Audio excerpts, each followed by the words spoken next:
Welcome, Pathfinders, to Find the Path podcast actual play of the Mummy's Mask Adventure Path. The last one. Oh. It's so scary! Like, saying it like that, it just sounds sad. It hurts. It's also ominous. We have reached episode 222, the finale. The one with the end. Oh, man. But I suppose that that existential weight on all of us is here. It's like the first day of school nerves. It's like the first, or it's like graduation day, whichever you prefer. Yeah. I think we can all have a lot of fun with this, so I suppose we should jump back into things, shall we? So I bet you're wondering how we got here. And if you skip the previous 221 Yes, if you episodes. just skip the previous 221 episodes, That's there was a strange. lottery, then they went to a temple, then they found that some barefoot man stole a mask, and then there was a bunch of undead. Then they beat up the barefoot man and took the mask back. They found out the mask was a thing, so they went to another place. They delved through a lot of libraries. Then they went to a tomb. They found out a body had been stolen from this sphinx that was there. They then tracked down the body, which was controlled by another part of that spirit, messed around with a giant super weapon, and used that super weapon to shoot a pyramid down from the sky, and Super then fun. went through there beating up a whole bunch of people. So if you didn't want to bother with the previous 221 episodes, now you know the rest of the story. That was the fastest recap of 4 years of work ever. And Yeah. left out a lot of stuff. Oh, I left out tons of details. It's all fine. If you want a more comprehensive, go back and listen to the two-part Narmer explanation of everything that happened before Book 5. Or even more comprehensive, just go listen to the other 221 episodes. Yeah, exactly. Yeah, I mean, that's an option. It's always an option. Go ahead and pause this episode, go back and listen to all of those, and then resume this episode. We'll still be waiting. here. We'll still be here. It'll only take Frozen somebody in time. quick. Do the math.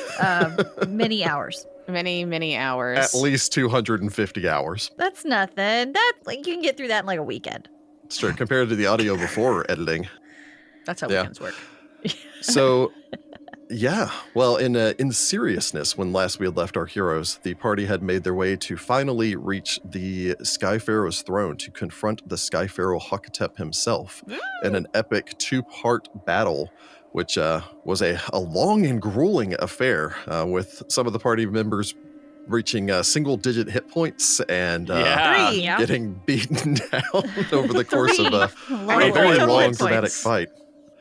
We had left our heroes in the Sky Pharaoh's throne room, this massive chamber, 9 pillars on one end carved with hieroglyphs supporting the eastern side of this chamber, 8 huge limestone statues of vulture-headed humanoids standing at attention with spears on their sides lining the walls off towards the north and south.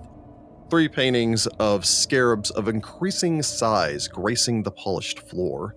At the far end of the chamber, a now melted golden throne that once shone like the sun and now lets out this flickering red light, like the setting sun through fast-moving clouds, sitting atop a raised dais.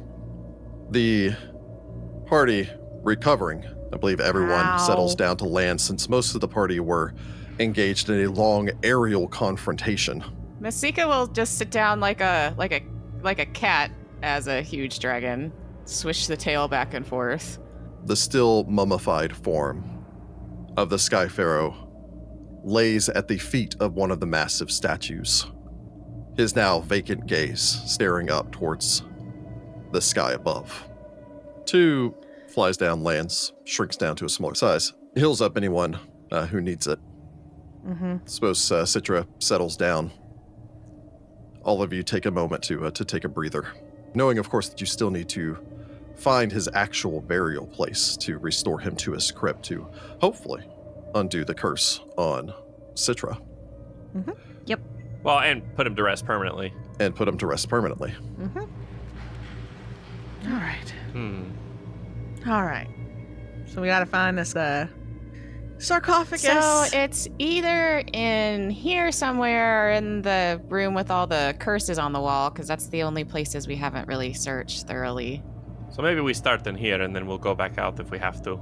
Also, I don't have any more ability to fly, so I don't really want to go back into the cursed room and touch the floor if I don't have to. Fair. Hollis pulls her journal out and is now going to document everything in this entire place because finally we're not on a timetable and I can document my findings. That's true, appropriately. yeah. Yeah, I think Sudi and I will probably do our little pincer maneuver where we each start at a wall and start working our way around. It doesn't take all of you overly long to search the throne room. seeing here that the walls of this room contain a detailed record of the victories of Osirian against the Shori Empire, spanning every surface of this area, except behind the throne. Behind the throne, you can see that sections here are clear, covered with the occasional hieroglyph, and that this room seems to link to all of the other Scrivener's walls that you have seen up until this point. For Hakotep to relate his orders to his various generals.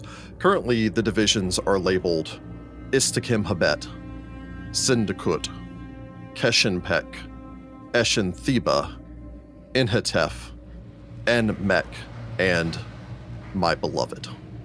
The throne here is destroyed.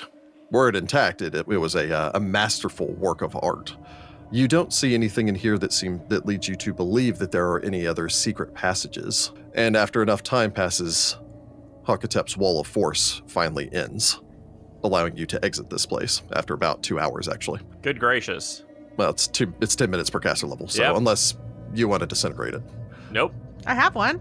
If we wait it out, then the duration on Masika's spell will end at almost the same time the wall does, because I get 10 minutes per caster level on that, Well, too. and you needed to get small to get out of here anyway. There's not an exit big enough for you, right?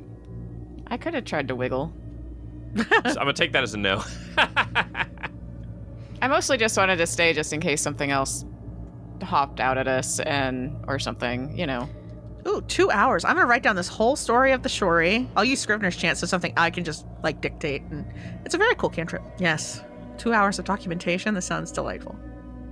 The archaeologist is coming out. Yep. Mm-hmm. It's a shame about the throne. Well, and we didn't find anything inside of this chamber, or at least this part of the chamber. So it's either somewhere else in this chamber that was blocked by the Wall of Force, or it's back out in the cursed. We didn't go to that nook. Harper back said there in he that didn't cursed see room. anything, but there could have been a secret passage. It's true, I did not make a perception roll to search. I mean, sorry, I did not look detailedly. All right, well, let's head back out there. That's word. I will pop a fly on Sudi. Yay! One last time. Oh, stop rubbing it in. Yeah. Stop reminding us that it's the last time. It's true. That's true. Making your way back out from this chamber, re-entering into the large chamber that you came into once you'd crossed the waters of forgetfulness. This massive chamber with its walls covered in paintings and hieroglyphs, with deep alcoves, one that you're entering into and another on the opposite end.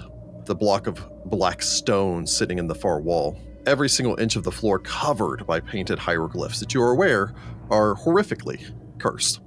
Mm-hmm. You glide silently over the surface of this. I assume taking 10 on another perception check to search the room.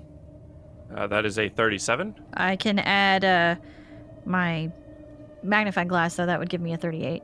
You search about the chamber. The stone block set in this alcove, the black stone here. As you circle around, you see that there's a large symbol here of a falcon clutching a lotus flower in each claw. Anyone that wishes to may make me a history or nobility check. Nope. I roll an 11 for a 19 knowledge history. Hollis rolls a 19 for a 45 history. You're aware that the falcon is a symbol commonly associated with many of the pharaohs. In this case, the double lotus symbol represents the life returning from death. Basically, the life growing up from the floods of the River Sphinx. As such, this is a symbol that would normally be reserved specifically for the burial place of a pharaoh. Oh, this is it. Sudi and Sitra glancing this over. Yeah, there does appear to be a secret passage here. It looks to be sealed. It can't actually have been sealed because he got out. We don't know if he could teleport or dimension door or any of the other things that he could have done. That's true. It probably opened somehow. Otherwise, people would have noticed what Nahamra did. Or that was before it was fully sealed. Yeah, so Sitra, if you wish, you may make a disable device to attempt to gain your way in. Does it count as a trap? It does not. All right, I rolled a 13, which still gets me a 43. You can tell that this door is designed to open not from a depressed switch, but probably from a passphrase. However, you do not have access to the passphrase. You do pull out your tools, kind of lean in, wedge them in that tiny gap between the stones. Work slowly, and eventually there's a satisfying click sound as you hear the soft ticking sounds from inside of the walls as the stone block lowers down smoothly on the clockwork gears within, revealing beyond it quite the sight. Oh, God. The chamber within is large, not massive in size, but perhaps some 30 feet across from left to right, maybe 40 feet in length. The dazzling floor of this large crypt is made entirely of what appears to be gold, burnished to a mirror-like finish. Light reflects from the torches burning in brass sconces on the walls and dances across the floor. 4 statues of vulture-headed humanoids fashioned from artfully arranged bones stands vigilant in the corner, metal-tipped spears gripped in their bony hands. A large golden sarcophagus lies in the center of the crypt, its lid depicting a winged man in royal attire, crook and flail held across his chest, implements that you are rather familiar with from your recent battle, and a blue crown featuring a rearing cobra upon his head. Beyond that, even as you glance about the chamber, you can see mounds of gold and funerary items spaced about the room. The room is quiet, undisturbed for millennia. As you enter, as you step forward, Hollis, you kind of glance down, sort of skirt around what appears to be a large, irregularly shaped pile of dust as you float your way in, being the only thing that's truly odd and out of place here. Citra, if you wish to go ahead and make me a perception roll. You can add that trap finding if you want. Oh, here we go. One last trap. All right. I rolled an 11 for a 42. That's pretty good. As you glide in, you glance over. These statues, as you reach up, you touch your Golembane Scarab, are not golems. However, you can tell that each of the statues are trapped. Curiously, though, this trap is already disarmed, as if someone disarmed or disabled this some time ago. Oh, like my ancestor? Or the person who was the pile of ash on the floor and got stuck in here or something. You can tell that previously, anyone who attempted to disturb the sarcophagus would be subject to 4 simultaneous lightning bolts, one from each of the statues. Ow! Can you reactivate it? Yeah, it's well within your ability to reactivate it. It is currently deactivated. Do that on the way out. That's what I'm saying. On the way out, let's go ahead and rearm that. Yeah. We've disarmed everything else on the way here. We should leave him Except for with that horrible curse room. That's true. You are aware that any interaction with the spears on each of these statues would also trigger this. Don't touch the spears or you'll end up like our ashy friend over here. Why would you want to touch the spears? I look at the spears. Maybe to loot them if they thought they were worth something. Who's been in here? Somebody. I point down to the ash pile. Oh, yeah. Hollis, you have Arcane Sight on, don't I you? do. Yes, you can tell that the spears are magical. Oh, Yeah. okay. They're magical. You may make a spellcraft if you so wish. I rolled kind of garbage, but that's fine. I get a 33. You can tell that each one of these spears appears to be a heartswood spear. It's a simple-looking weapon, however, it is a formidable one. It is a +2 Undead Bane spear. Wow. There's a lot of layers to that. The heartswood spear deals bludgeoning damage when it's swung as a staff, equal to the regular piercing damage that it deals as a spear. When employed in such a manner, it possesses the disruption property. Wow. Whoa. Well, dang. So Sudi will take 4. It's interesting that that's a thing that you would put in here. That these are undead bane. I mean, heartswood, but undead bane spears. Well, again, the Osirian don't like the undead. Yeah, Hakotep wasn't planning on coming back as Yeah. a mummy. This was never intentional. But wouldn't the people coming in here to loot your corpse not typically be undead? It's kind of interesting. Weird. Tis a bit strange. And that's a lot of magic to go throwing at these. Taking them would, of course, trigger it as well. Yeah, I don't really know if we need to take any of his grave goods. No. Nah, probably not. Nope, I just want to know what they are. Looking over the sarcophagus, you can see that, again, it has a depiction of the figure of Hakotep that you are familiar with. Again, from his visage from the mask, as well as what you've seen elsewhere. A bas-relief cartouche around the neck of the image on the sarcophagus lid bears the name Hakotep. The lock that once sealed the lid is open, Well, that makes sense. if you wish to open it. Check it for traps first. Yeah, I mean, I think it's just assumed I'm checking everything for traps. But yes, the Oh, yeah, trap was trap what water. was on the statues that would have shot you if you opened this. Yeah. Ah, So I figure Citra's gonna open it up so that we can get ready to put him back in. Sitra, probably with a little help from Sudi. Oh, definitely. You lift this up, revealing within an empty interior, pillowed with deep blue interior, bearing the impression of a body. A pillow inside of the sarcophagus where the body's head would lay is embroidered with a symbol of a falcon clutching a lotus flower in each claw. Mm. Stitched hieroglyphs beneath the falcon reads, "Unfurl your wings and seek the sky, mighty pharaoh." As this opens, Smasika and two are returning with the body of the sky pharaoh. Sudi, you have a momentary loss of sense. Vision and sound fade. And as you stand there, you hear this crackling sound of fire, not like the silent torches of this chamber, these magical torches, but of actual braziers.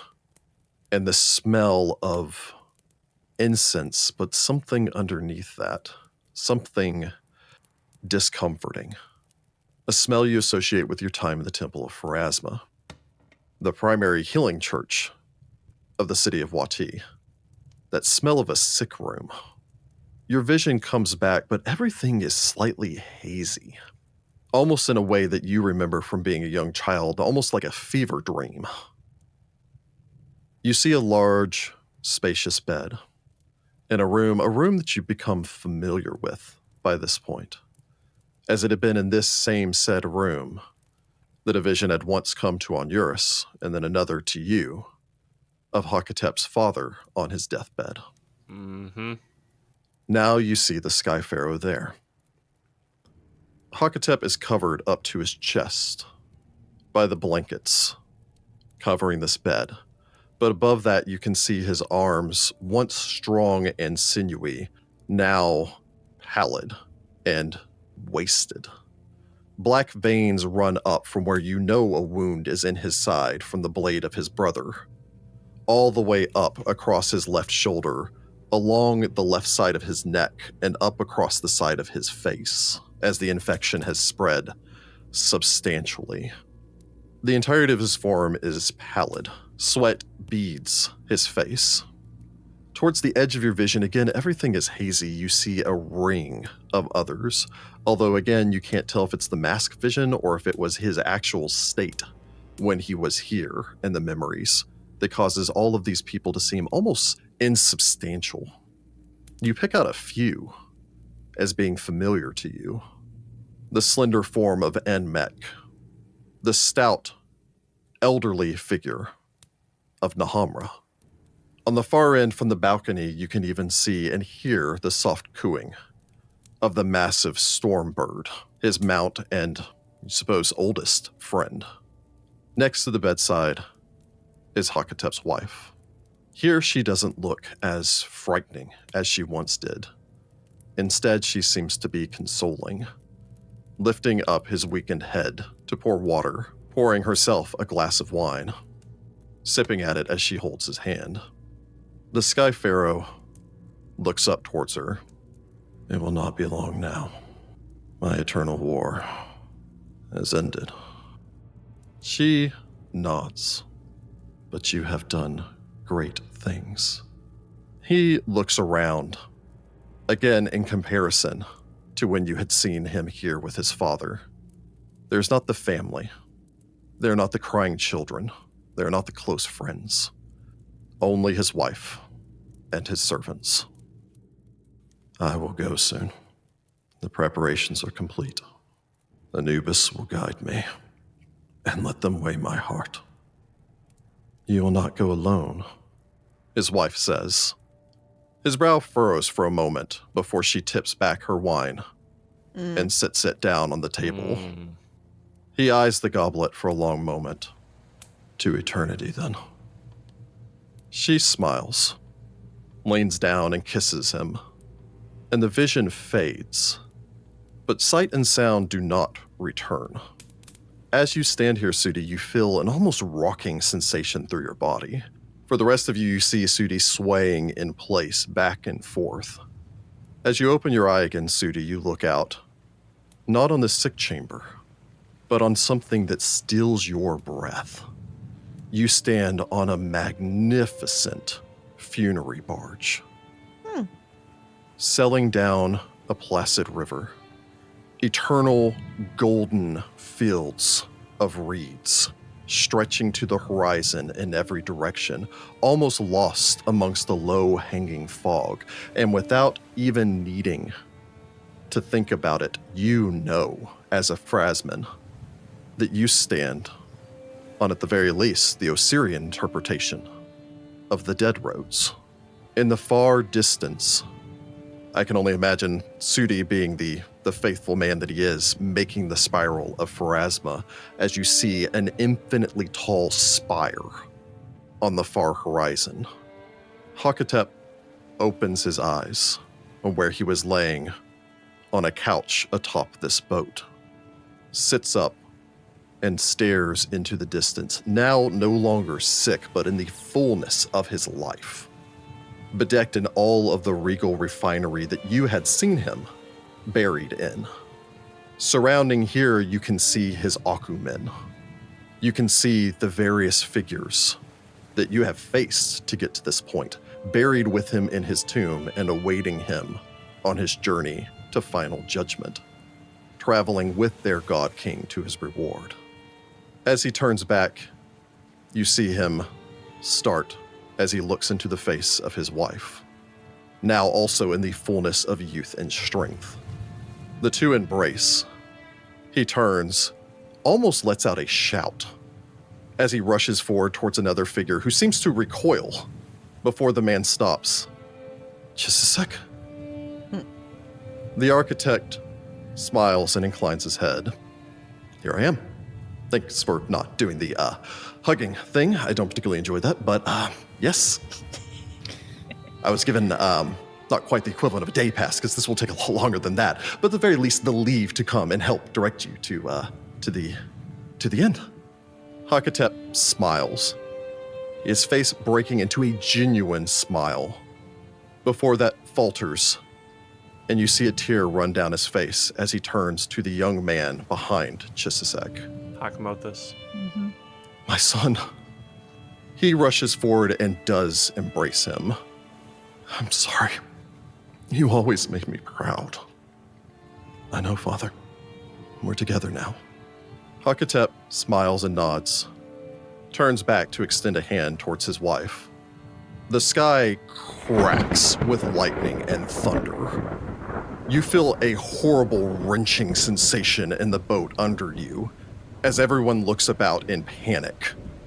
After that, there is a splitting sound of chanting as the sky above splits like a crack through a dome, half black, half white. As suddenly there is this wrenching sensation and you find yourself, instead of there, now standing in the chamber that you're in now. As you look up from your oddly fixed perspective, again, almost as if seeing from the mask, you look up into the aged visage of Nahamra. I have some questions, my pharaoh, the old man says as he takes up the mask. A scream breaks from one of the other black and white robed men as he stands clutching what appears to be a jar. He stumbles, looks up, and in an echoing voice that reminds you of when you faced Sarathet, says, Nahamra, why? Send me back. I command you. He stands and steps forward, and as he does so, Nahamra extends a hand and blasts him. The body is consumed in flames, leaving only a conspicuous pile of dust with a single urn sitting in it. Not what I was expecting, Nahamra says as he looks down towards the mask. But I will find my answers. I apologize, my God King, but I serve a new Lord. He then turns, and as he does so, Sudi, for the last few moments as the vision fades, you hear the distant cries of confused loved ones, the sound of a boat bereft of its God King, and the last fading notes of the scent of pure water and an eternal field of golden reeds. Your vision returns as you stand in the now other occupied burial crypt. Sudi will reach a hand up, touching the mask of the forgotten pharaoh, giving it a small tug and removing it from his face as it reforms into the visage of Hakotep. Reaching his other hand up, he removes the headdress. I believe that we have gone full circle then, and seen everything we're going to of Hakotep's life. He turns to Sitra, handing both of them out. Then let's finish it. It's time to put him to rest. Masika, with the aid of two, I imagine you place the pharaoh gently back into his sarcophagus. Yeah, arrange his clothing and items and the crook and the flail and cross his arms over his chest and the proper stuff. You place him back to rest there. Back in the way that, again, as evil as this man was, undoing the wrong that was done to him. Yeah. Sitra, you hold the heavy mask in your hands.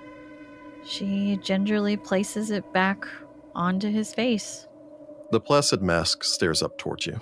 The mask of the forgotten pharaoh, now covering the visage of the one for whom it was fashioned 6,000 years ago.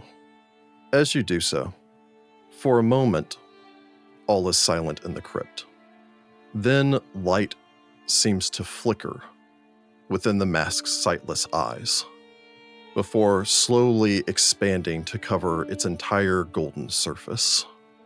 You feel this tingling sensation, unfamiliar to Masika and Hollis, but in a way that brings back memories to Sitra and Sudi of the call pulses that you had experienced in Wati. That build-up of energy. Somewhat familiar to actually Hollis and Masika, as you'd experienced something akin to it when you defeated Sarathet and banished the spirit of Hakotep back to his body. A ghostly figure rises above the pharaoh's dead body. Hakotep, as he appeared at the height of his reign, his jaw and his countenance with a certain resting expression of ruthlessness. He looks about, looking over all of you. The God King gives a tilt of his head, of acknowledgement, perhaps even thanks, before his form begins to dissipate, as if slowly blowing away like rings of smoke in a breeze. As he turns, you see that smile return, and all of you, for a moment, hear this distant sound of a bow of a ship through water, and the smell of fresh water and fields of reeds. Faint whispers drift about you until those too disappear, after a long moment leaving behind only the silence of a grave.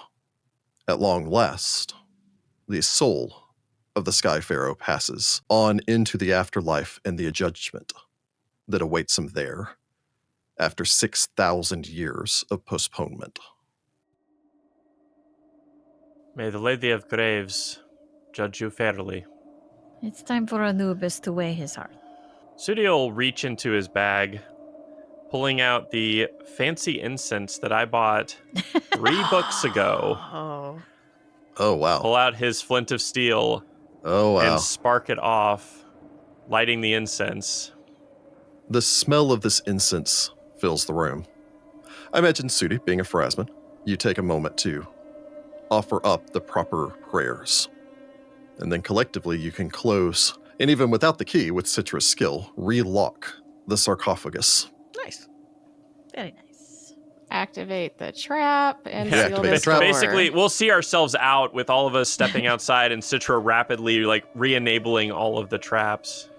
Stepping back free of the chamber, you can infer, probably Hollis would be the one to infer this the first, that the hieroglyphs on the matching symbol inside of the sarcophagus are probably the same as the password for this door.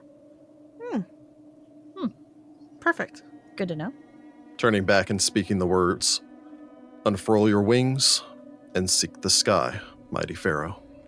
The door slides silently back into place. And with any luck, no one will ever go in there again. Here's hoping. Well, I think we should see ourselves out. Yes. I think that is the best plan. We have trespassed enough, but we've set right a true wrong here today. And in the process, Tu says into your minds, secure the safety for your people, for hopefully years to come. You have all accomplished a great deed. Well, thank you for your help. Of course. Your assistance was definitely wanted. Yeah, and if you don't mind doing that one last favor of getting rid of that Grave Knight armor, that would be awesome. I would be happy to toss this into the positive energy plane and quickly escape before it does any permanent damage to me. But let's get all of you out of here first. Hollis walks really slowly. With her notebook out. We're doing that thing where all of us want to leave, but Hollis, we're pulling by the back of her she's shirt an collar. archaeologist. What do you expect? This is the last time I will Exactly. ever see this place. I want to document as much as elfinly possible. Elvenly possible. On the way out, Masika will give the chime that we didn't end up using, put it back in the dwarf's crypt because that's not ours. And yeah. I imagine as you leave, you also take the time to restore any of the bodies that you need to back to their crypts. Even if Yeah. it's just the remaining ashes left over of Campathus. Yeah, kind of sweep them into our hands as best we can, and okay. Back him up real quick, dump him in there.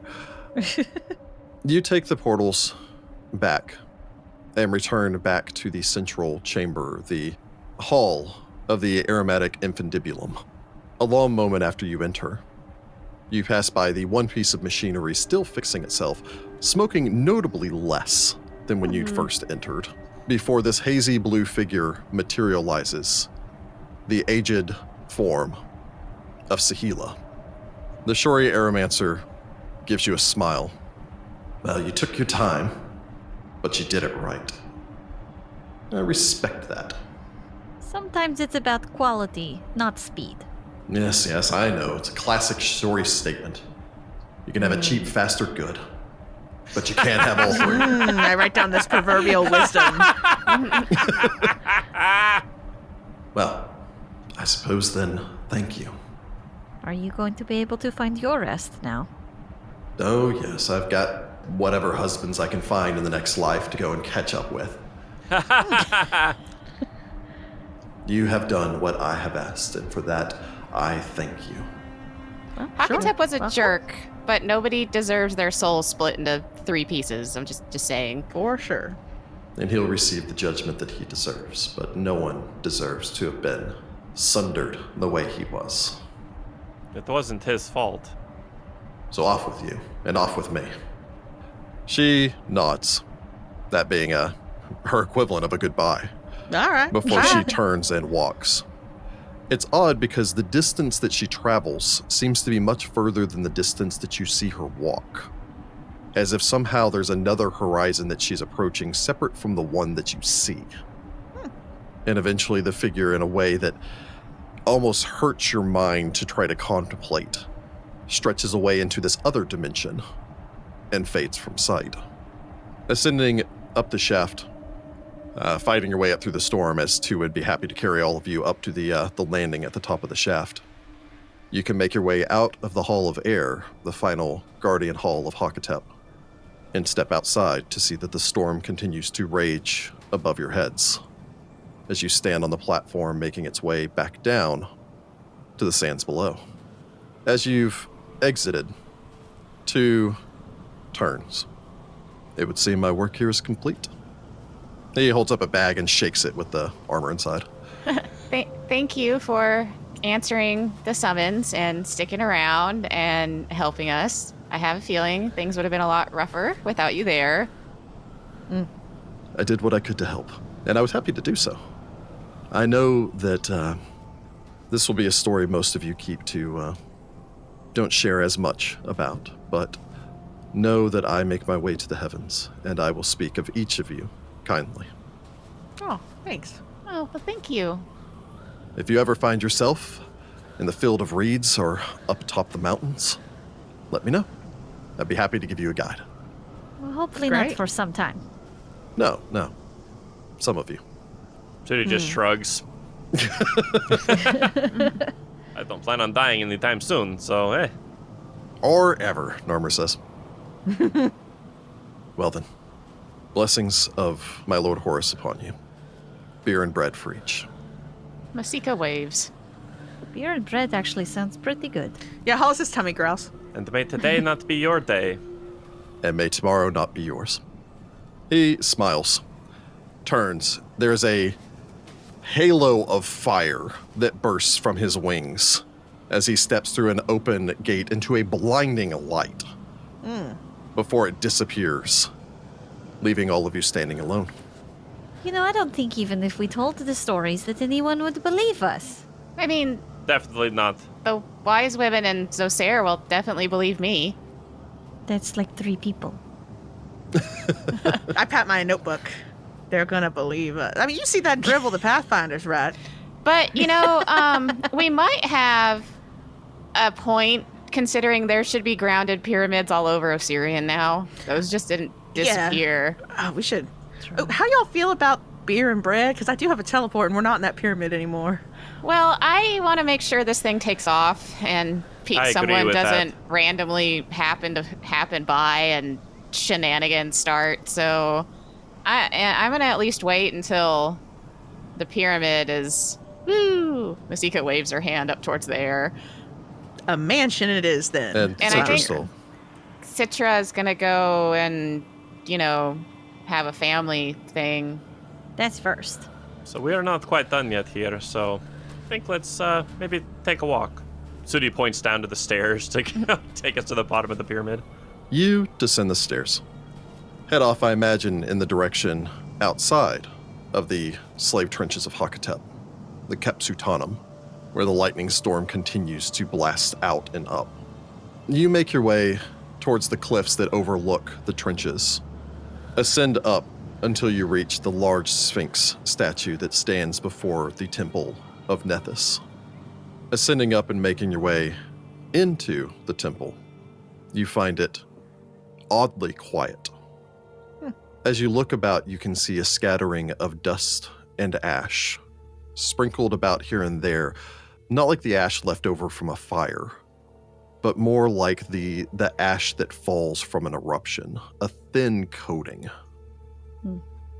A shadowy figure emerges from the back of the chamber, the thin, wizened figure of Nahamra. He pauses as you enter. It's done. I could sense that you are victorious. You have undone the wrong that I did. And in doing so, my line, my family, you, Sitra, are free. I cannot undo the mistakes of my past, but I suppose it is time that I go and find and apologize to a very old friend. Forewarning, he's probably not very happy with you. No, I imagine not. He looks off to the side as a wavy, insubstantial black shadow steps out.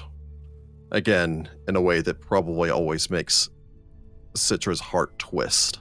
So small compared to your taller stature now.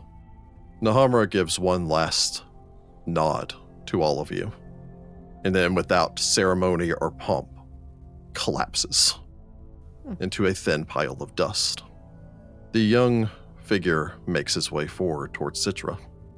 I figure she reaches into her pack, pulls out one of the vials that we've managed to hold on to, despite everything we've come across. Mm-hmm.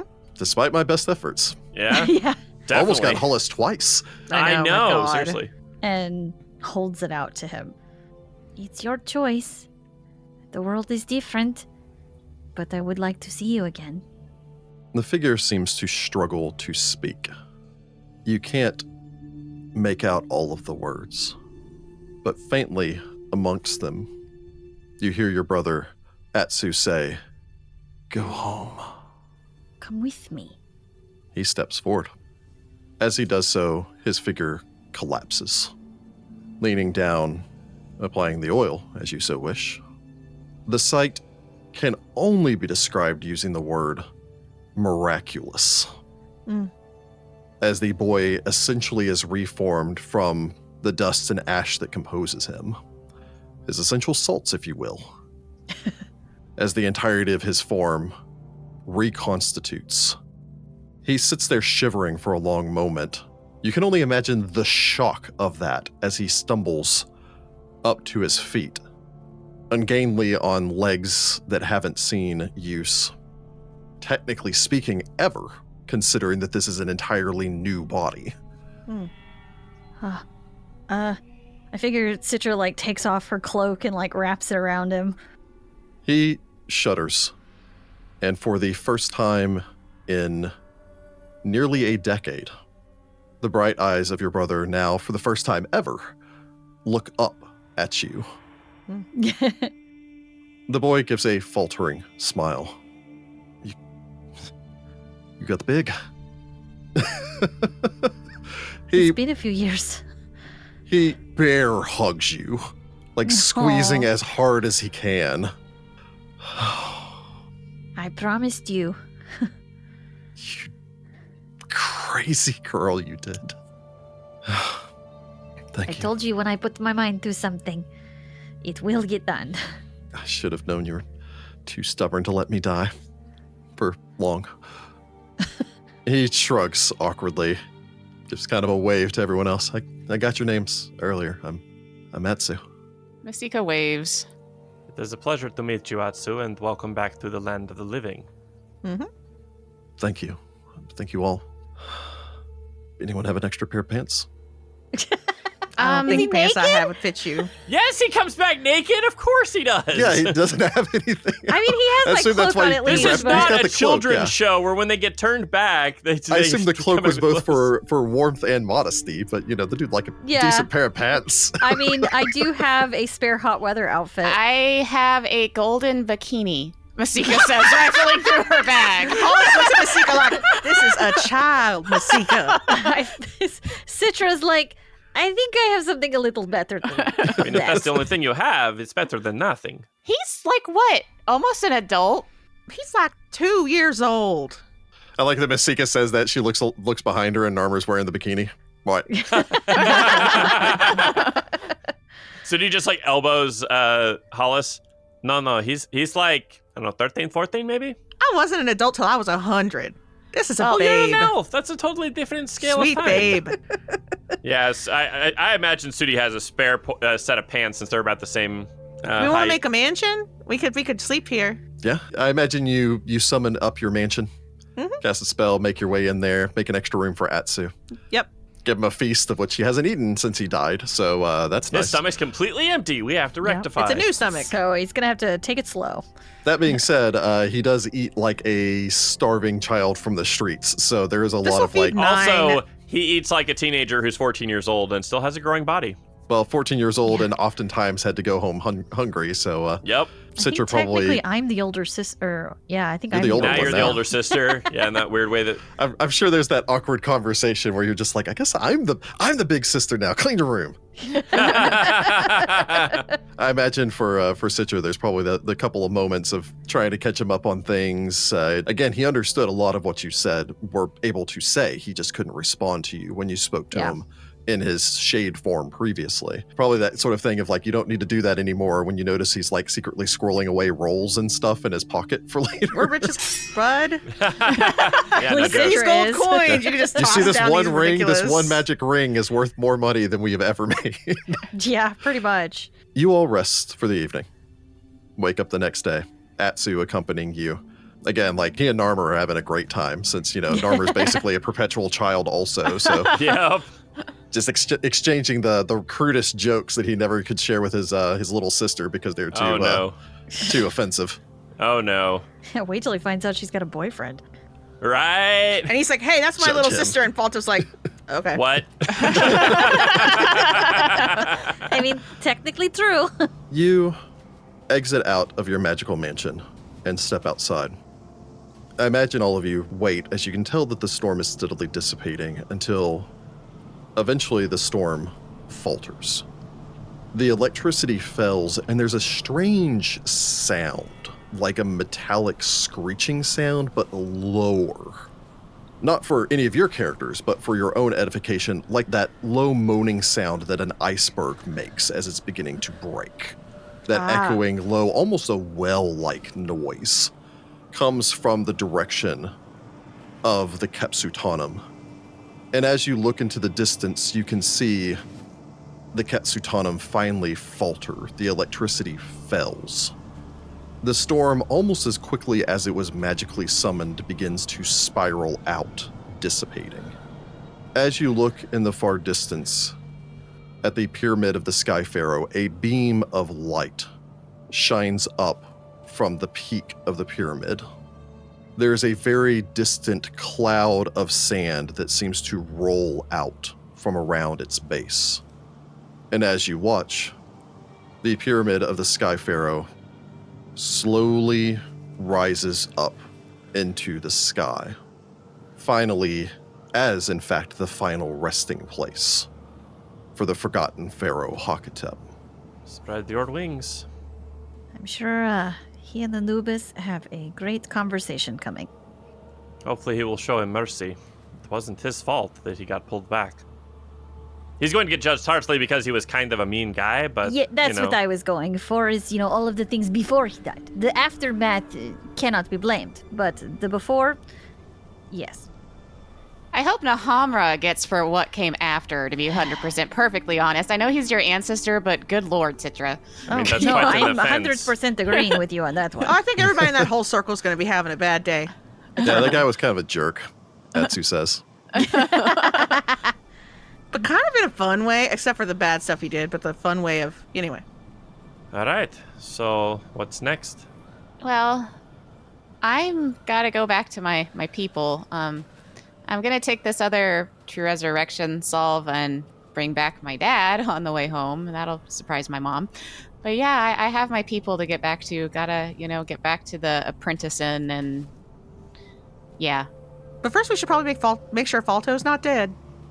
Yeah, I was hoping to head back to Wati, maybe. I think I will as well. I've got a few things to wrap up there.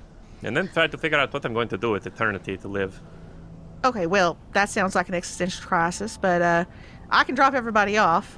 I haven't done preparations yet, so I can prepare just a bunch of teleports and whatnot and drop everybody off. I'd like a decent pair of pants. I gave him a hot weather outfit.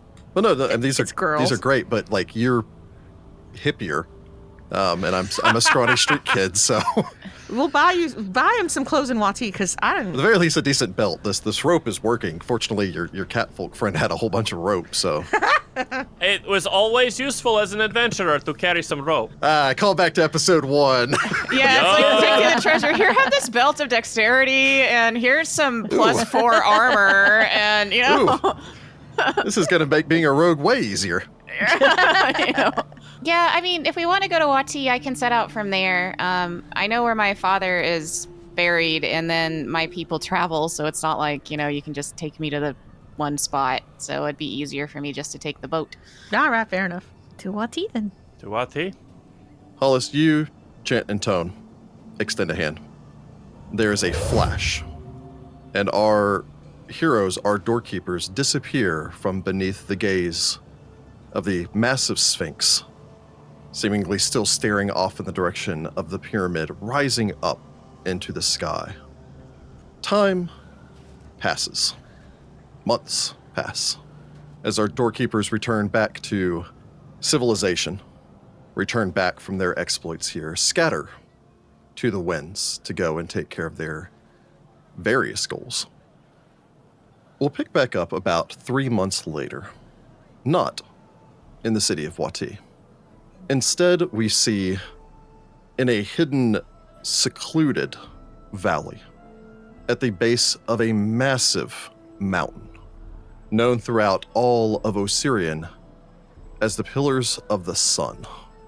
Here stands an ancient monastery, surrounded by an old and derelict village. A village once dead, now beginning to once again teem with life. A solitary figure sits upon the steps, the stone steps of this ancient temple, known to all of you, even though the doorkeepers never step foot there, as the Black Fane. Oh man. The Temple of Sekhmet in the Parched Dunes, where the Fated made their way some time back to deal with Fated the... and Sagira. And Sagira. +1. Sudi, you sit upon the steps, looking out over the city, stretched out below you from atop this wide set of steps, the nearly 100 stairs that lead up to the temple. It's a great workout. As you look over the village, once when you'd arrived, just dusty stone, now with various bright-colored canvases covering portions of the building. And amongst them you see the variety of the catfolk, people that once lived here, now after years, the entire span of your lifetime in exile, returning to their now secured home. As you watch, you see a caravan slowly rolling into the city. The first of many caravans you expect, as now that the Black Fane no longer needs to protect the shining trapezohedron. This place, this natural oasis here, can serve as another site, another bastion. Having been able to secure it and revitalize the nature around here, I imagine probably with the help of, your good friend and now neighbor out in the Parched Dunes, Masika, who could at the very least, control weather and summon rain and do all that good stuff to kind of help with things here. Yeah, I mean, Masika could help out a friend.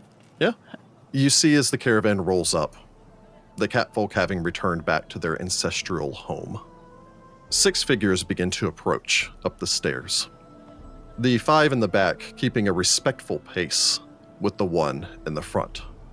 This elder catfolk, the leader of these catfolk in exile, Serva, who you had met with previously. Oh man. Watches you as he approaches his way up. Again, grizzled, scrawny, white muzzle scarred from years of, you guess, hard living. He reaches the step that you're on, grunts loudly as he holds his staff and uses that to help him sit down next to you. Gives you a big lopsided smile, all teeth, broken front right canine. He's a little mangy cat. I assume this is where I'd find you. I wouldn't want to be anywhere else. Sitting up here like one of these big statues. I mean, sometimes I do turn into a statue. It's very relaxing to not have to exert any influence to be. Must be terrible when you turn back, covered in bird poop. You get used to it. Yes. Now, who have you brought me here? He gestures towards the other 5, 2 young women and 3 young men, who kind of stand at, straighten up their backs a little bit as he gestures down towards them. These young cubs think they have what it takes to protect our people, as you protected our people, as you led us through here from terrible monsters and the occasional sunburn. I totally forgot he was like this guy. I love Oh my it god. so It's killing me. much. So you think, all of you, that you have what it takes to join the Eyes of Ra? One of them gives you a nod, steps forward onto the step above the others. A broad-shouldered, piercing-eyed woman. I think so. You shouldn't think so. You should know so. For if you join the Eyes of Ra, you must be as the stone, implacable, unbreakable, without doubt. You don't move. You make your opponents move. Okay, young Padawan. 3 months was good for Sudi. Yeah. Sudi's been meditating for 3 months straight, alone! He's collected so much information and confidence and mausoleum is ability. full. And, His little mind palace is just a itty bitty bit bigger. Yep. One of them hops forward next to the taller woman. So, like, teaching us to punch through rock. I mean, Like chopping a stone in half? Can you chop a stone in half? not be really cool. a stone and a half at once, but stone is not moved so easily by single strikes. It is the constant application of force. So, you have to learn how to wear down your opponents.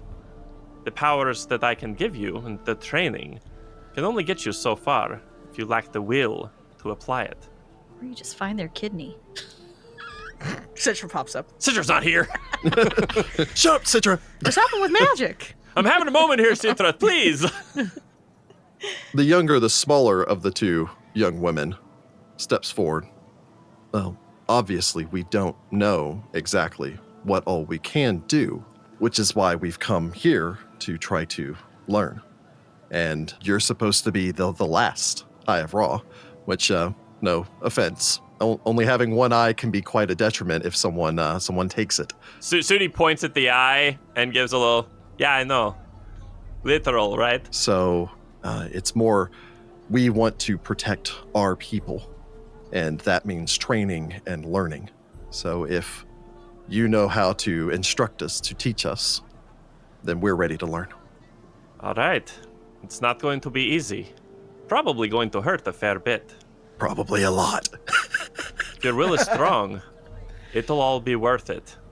Sudi takes a step to the side, embiggens himself, Oh my god, Sudi. looks down at all of them. Why don't we see what you've got? So I suppose after a short period of time of beating up children, Oh, come on. He's not beating up children. He's literally just letting them punch him, and he's correcting their forms notably, as they they're punch also, him. yeah, the youngest is also like 15. They're in the 15 to 18 range, so some of them actually might be a little bit older than Sudi. No, they are, yeah. If they're like Yeah. 18 3 plus, months. they're older than Sudi. You spar for a short time. 1 whole minute. Yeah, many of them, they're a little bit bruised by both, I doubt very seriously any of your punches, more of your trips, sweepings, throws, all the rest of that stuff, the more incapacitating training portion of that. Their egos equally bruised by Serva's occasional snickering laugh from the side as he watches with general entertainment. You finish your initial practice with them, all of them seeming to be, even if they're not necessarily naturally gifted, eager to learn, embodying the most important aspect as far as your mind, as far as the training that you learned amongst the priests of Pharasma in the Voices of the Spire, which is always get back up again. That you can't always control if you fall, but you can always control if you get back up again. As you finish here, you look down to see a figure waiting towards the base of the stairs. Someone you assume who's just arrived from this caravan, the new caravan bringing both supplies, as well as in a complete change from what this place has embodied for years. Non-catfolk settlers. People interested in coming here and settling down here. As you look down, you see, even from here, with your one good remaining eye, although your exceptionally high perception score, I do have a ludicrous perception for only having one eye.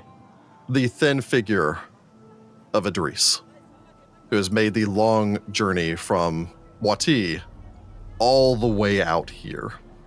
Sudi does not deserve her. No. Sudi Jessica just will... nods silently, like, Yep. no, Yeah, no. we all know this. She's too good for him. Sudi will click on his winged boots Just and kinda- then Oh my God. fucking lightning fly down those stairs straight at her. Pulling out all the tricks. I was gonna say, now that he's not having to fight for his life all the time, he's like, I I can use any of these when I want. It's amazing. Really showing off that 17-year-old mentality. Big vibes I'm here. 17 forever. I'm 17 forever. Hopefully not mental. Oh, God. No, he had wisdom. You saw he had 3 months worth of wisdom. It helped. Idris rushes up and hops up. I suppose Sudi scoops her up as she wraps her arms around his corded, muscled neck. You made it. Yeah, it's a long trip out here. I wish you still had your wizard friend to just whoosh around, but It's all right. It's a bit of a journey, but I don't know. I think it might be home. Finally. For me. I think we should break up. I would love that ending. Dude, if she came all the way out here to break up with him, that would be hilarious. Again, he deserves it. Well, it's not like she can text you. we need to talk, Sudi. And I was going to say, she has message, but I can't really message her back. I was just imagining how many people in this fantasy world break up via sending. Probably a lot. Sorry, I've got to figure my out how to gosh. break up with you in 25 words. I me a long think we time. should see other people. It's It's not you, you, it's me. She smiles, I suppose, as you set her down. Well, I mean, it's got potential, and I do like catfolk. She gives you a little poke in your side. Other people will come. Yeah. But I think we'll build it up into something really great. I've got plans. All right. Well, where do I stay? Oh, right this way. Come on. He grabs her hand in that really cute, over enthusiastic teenager way and starts leading her up the steps.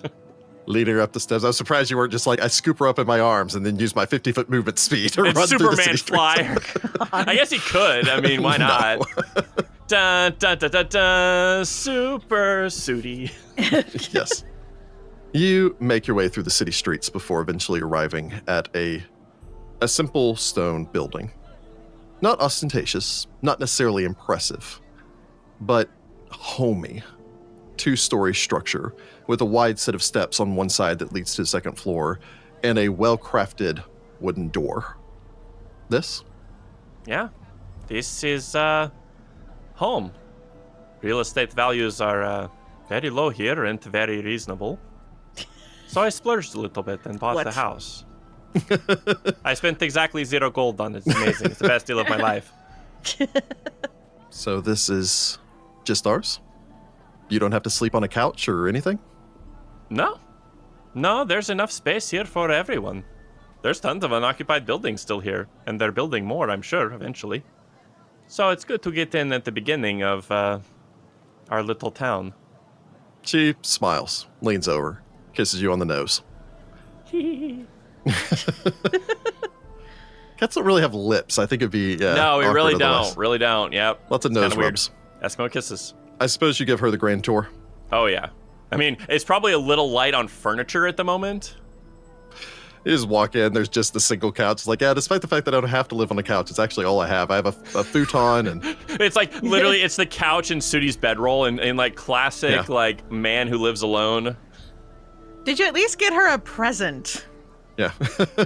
Or a shrine to her deity? Or something? Sudi would have probably, I can't craft I think you anything, collected so a couple of things that you're just here's But some Mario. Sudi has been collecting a couple of fun little things. Yeah. Let's see what is on my list of things that I collected that I saved specifically out of the treasure for her. Oh, wow. Sudi pulls out a pair of gold bracelets that have been set with, I have written purple conundrum. That can't be right. Thank you, autocorrect. I don't know what is that was this? supposed I don't to understand. say. that perfectly mirrors Amethyst? Sudi's ability to know what it is, I guess. I'm going to guess amethyst. I don't know why it says I conundrum. mean, at least you finally got to mark off your fancy increase from your character sheet. Oh, man, that's a callback, too. Yeah, the Yeah. fancy. I was like, it had a name from when you guys Yeah. were looking at my sheet back in the day. I couldn't read your dang handwriting.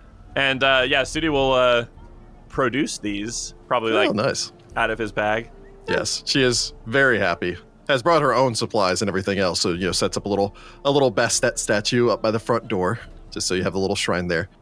But I figured the new High Priestess of Bastet here should look the part.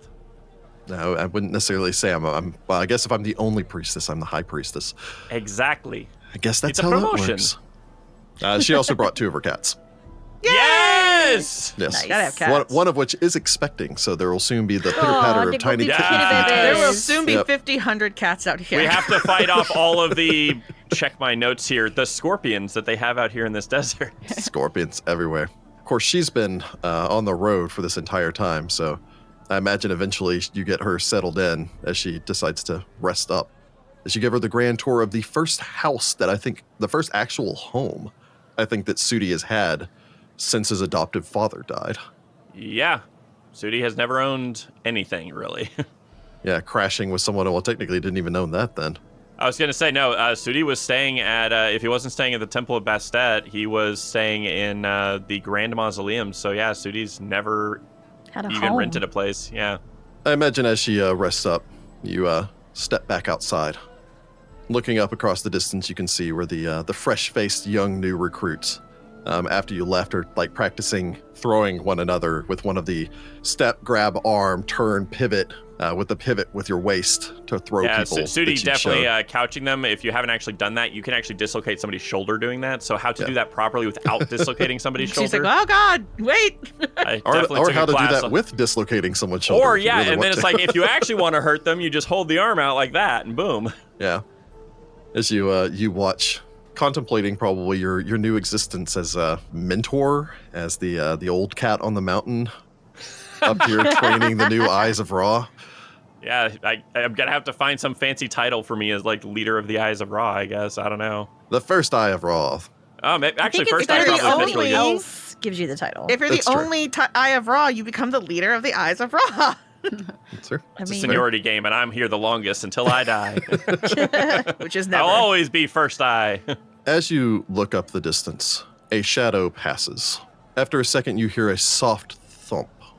And as you turn, a lean figure slinks around the corner, the broad wings of Tedasura folding back against her leonine body as the Sphinx emerges from between your house and the next. She saunters over, settles onto her haunches. To what do I owe the honor, Tedasura? You are victorious in your quest. I was. Chissisek's tomb is safe now. With you here. With your friends. In the desert. I begin to roam again. Really? Anywhere in particular? I had heard whispers of your actions here. And I have come. You laid the dead to rest. And I thank you. She pauses. Watches another one of the catfolk get awkwardly thrown over before he just grabs the other person's leg and the two of them go tumbling down the side of the hill together. Oh Sounds no. about right. These are your Eyes of Ra. They will be eventually. Need some training. It's only day one. I see potential in them, as I saw once with you. Young, inexperienced, but with the strength to grow. You know the ritual to reach out to the Sphinx. I do. I will come when you call to welcome the new Eyes of Ra. And if in your journeys and your wanderings you find any undead that need to be returned back, we'll be ready. She watches you for a long time. Again, despite the feminine appearance to her sphinx-like face, the eyes have that cat ability to simply stare. She then turns and launches herself to the wing. You watch as she sails away, and we pan away. As Sudi screams, Sphinx! Sphinx! And we fade to black. Last time. One last time.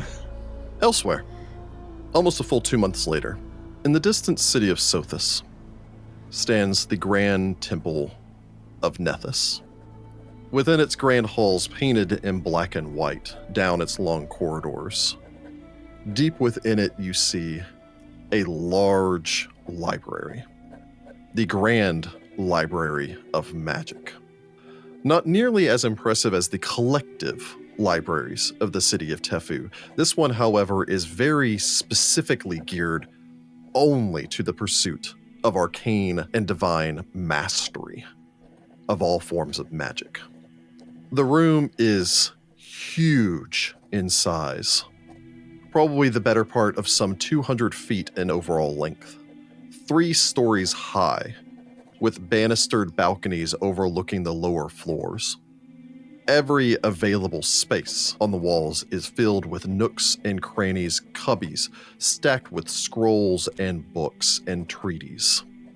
5 large chandeliers hang, perpetually glowing with inner light amongst the crystal balls that hang between them, and provide this place with not a single shadow.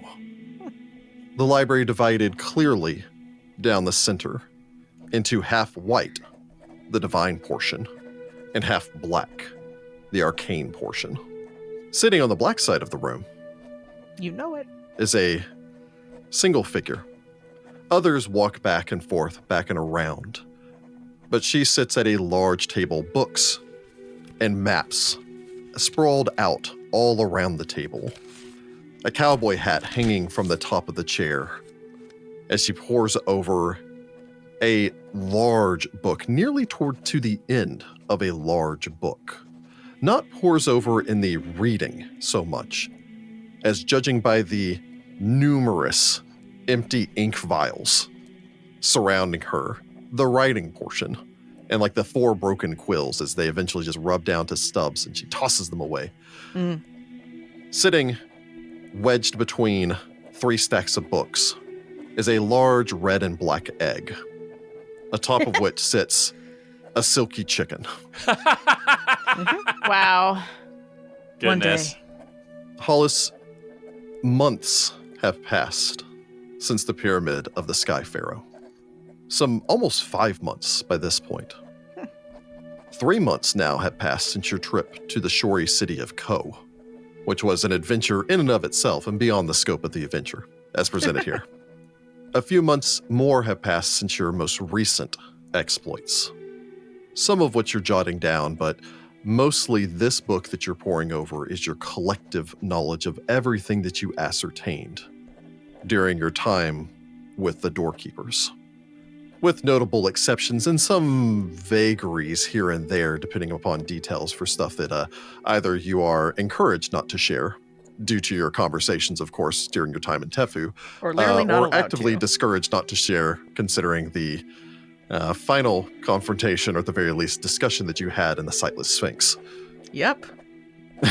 I'll publish that person. one posthumously. Sugar looks down, has her neck kind of craned and turned the head over to the side to properly read what you're writing. As you're writing this down, a shadow passes in front of you. A momentary interruption, very faint again because there's so much light in here. I love this library. Hollis looks up. As you look up to see a black and white robed figure settle down in the chair opposite of you, Sarathet in her priestess robes. You know that she has never completely recovered from her experience. However, she does seem to be in much better condition than she was previously, in large part, again, due to that unnamed beyond the scope of this adventure trial that you assisted her with in her atonement spell to regain her Nethian powers. That was a fun one. Sarathet gives you a smile, cranes her neck slightly to look down at to read upside down what you're writing. Look, before you start, I took a break. Oh, okay, well, it's been...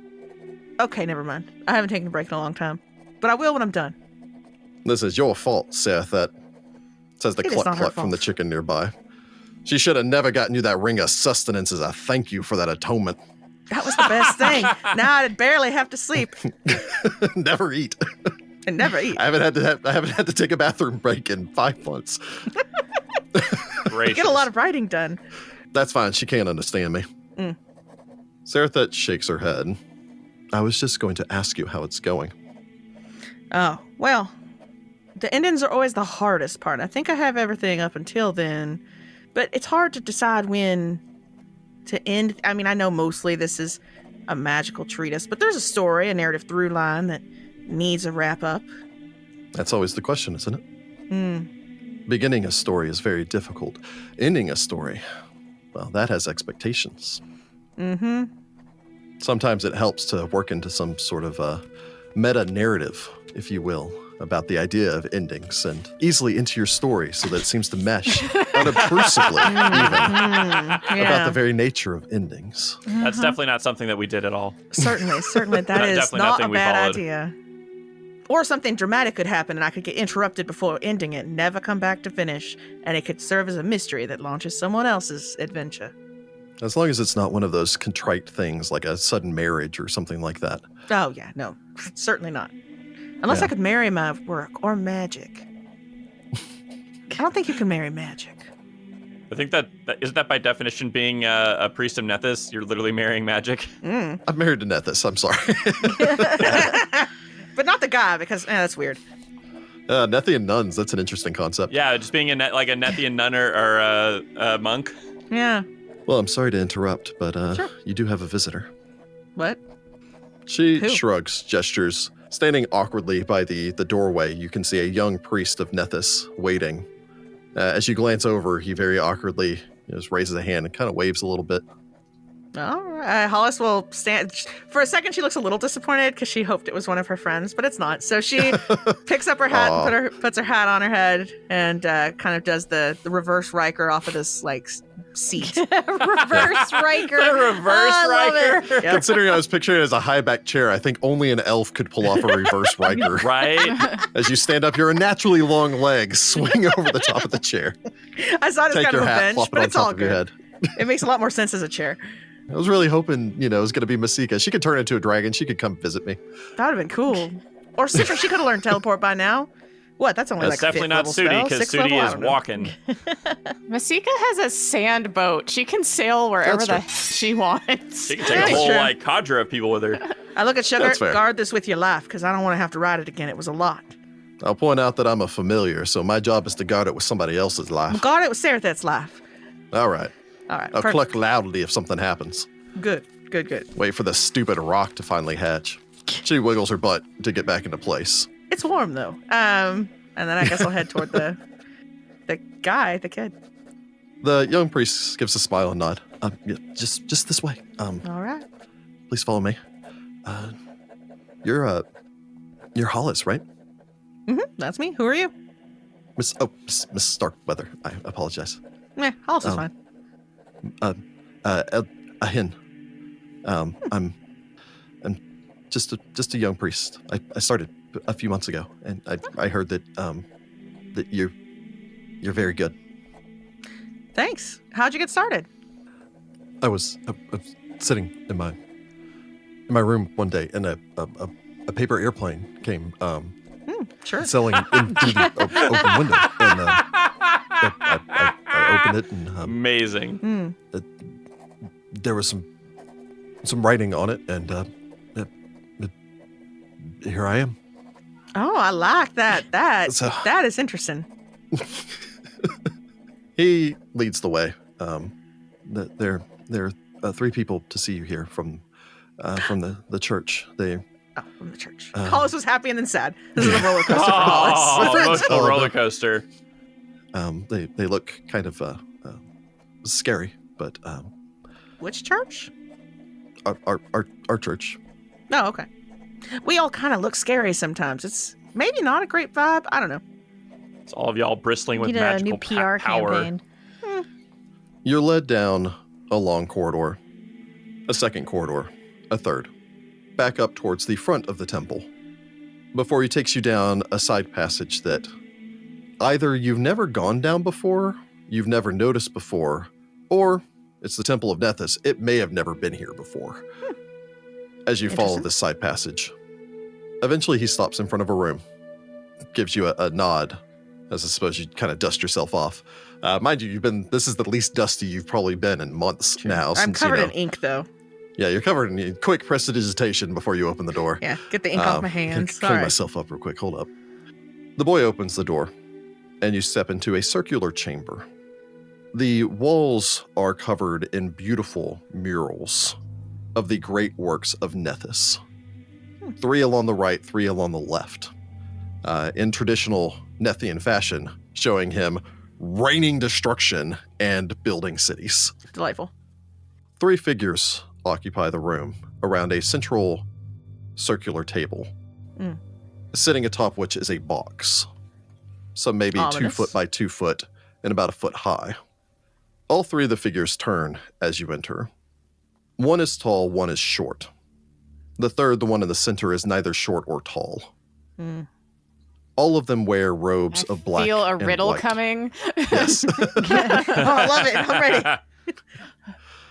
All of them wear robes of black and white, although their actual accoutrement is somewhat lost underneath the long cloaks that they wear that are also pulled up over their head in the same checker pattern. All three of them wear masks in a way that probably immediately makes you Oh, stutter size. step with your negative experience with It's like, masked oh, individuals. dang it, here we go again. All right, this is very cloak and dagger. The masks are each half black, half white. The door shuts behind you as the young man quickly kind of steps out, although you get the impression that he's waiting outside. Listening. Although as the door shuts, you hear nothing outside, Ah, good. and so you can only imagine that privacy has been assured. Mm-hmm. The central figure steps forward. Hollis Starkweather. The voice is indistinct and difficult to hear. You got me at a disadvantage there, pal. The figure lowers their head, reaches up, removes the mask, and sets it down, revealing underneath the piercing gaze and chiseled features of Deka Ankeret, Huh. the Hacha of Tefu. Oh. Okay. I did not expect to get a visit from you. I don't think you should have. I've traveled a great distance to speak with you. All right, let's speak. We have learned much of your journey, but not all. When you and your friends came to me that night, Mm-hmm. after the loss of your companion, I told you that there were factions within the Synchrosent Order of the Blue Feather Mm-hmm. that were interested in opposing you. And I also told you that there were factions interested in protecting more than containing the secrets of Osirian. Mm-hmm. A schism has developed. Well, that's on brand. My brothers are interested in aiding in this. She extends her hand to either side to the two other figures who watch on, again, from beneath their masks. I don't love these masks, but I'm just going to be quiet about it. We would like to add a more powerful figure to our numbers. Let us simply say that there are leadership positions available in the order for one dedicated enough to the all-seeing to take it. Interesting. The two figures remove their masks, revealing the handsome face of one Kelru Yeah. Yeah. and the, at the very least, understanding expression, even though obviously not necessarily pleased to be here, of Azaz. His Nice. perpetually annoyed face. I think Azaz and I Perpetually just kind of annoyed got experience. along. They had a little bit of a rapport going. Yeah. Kelru smiles. Peace, friend. Peace. It's been a long time. It has been. And I hope my presence here assures you that our esteemed colleague, he gestures towards Deka, is being honest when she says that she is interested in aiding the expansion of knowledge. Knowledge is good for all. And I hope this means that we can trust you. I mean, I'm definitely all about expanding knowledge. What specifically are we kind of thinking about here? Because I do have a condition, but we'll get back to it. We're going to negotiate. Azaz just sighs, glancing off as if I was really hoping this would get along faster. Deka on Carrot. Does he look stronger? What's his thing? I'm going to size him up real quick. I cast Arcane Sight. What's his highest level spell? No, I don't do that. Deka on Carrot looks down towards the box. that now as you approach a little closer, you can see in lapis lazuli across the top of it is a design of a blue feather. So cool. Our goal is to find more of the history of our nation, to collect this knowledge, and to ensure that were a situation to arise akin to what you had faced before, that there would be Nethians in place, not to bury it, but to deal with it. Great. Small thing, small condition. You gotta let Sitra back into Tefu. I have already spoken with Miss Nahamra, and I agreed to allow her and her brother to return to my city. Okay, great. Under the condition, of course, that they keep our organization's involvement with the Flying Pyramids to a minimum. All right. Well then, what's in the box? You accept our offer, then? Yeah, let's do it. She smiles, reaches out a hand, places it over yours, lowers her head. The other three do as well. They then state a secret chant, so secret I cannot speak it on this podcast. Secrets! After doing the secret call and response with your new brothers and sisters, they open the box, revealing fine black and white robes and a new secretive mask. Does this come as a duster? Does this come as a duster? Yeah. No, like, Fade out. as long as you wear the cloak over the top of it, you're fine. Only when you're doing secret society chanting business do you have to wear this. You don't have mask thing. not on I a don't daily basis. But her own official robes as a priestess of the faith. Exciting. I feel like the doorkeepers have a no masks rule. For I know, just Hollis is general- like- Generally, yes. Yes, we Generally do. not wear this mask, but okay. Only for when you're doing the super secret society stuff. Yes. Only for when you're initiating people and you need Halloween to would freak make people the out. doorkeepers really As uncomfortable. the leader, sure. my very first act is to have us use magic to disguise our faces instead of wearing masks. She's like, this is more Nethian. All the masks, well, they're all like lead lined and everything else. They're like, well, we did try to do that for a while, and one casting of True Seeing gets through it. So Ah, you're right. Okay, well, I'll invent a spell. gotta lead line it just And in then- case somebody happens to have a ring of X-ray vision. Oh, you gotta use just regular glasses, but they're lead. You got to Clark Kent this thing. Yes. Yeah. Elsewhere, out in the parched dunes, the sun hangs high, noonday, a beautiful blue, unbroken expanse. The sun shining like an eye of heaven down upon the parched desert below. Here is a large, flat, a recess area, a depression, if you will, one time known as the salt flats of the parched dunes. Now you see a vast expanse, almost bereft of salt, covered in large, skittering, shining forms. There are signs of excavation in the sand surrounding the flats here, towards the remains of the village now having been restored, rebuilt in record time, are large gatherings of multiple tribes of the desert people. Uncommon in the parched dunes, as they only gather at the assigned oases and in the assigned times. Now there's at least 3, 4, maybe 5 tribes gathered.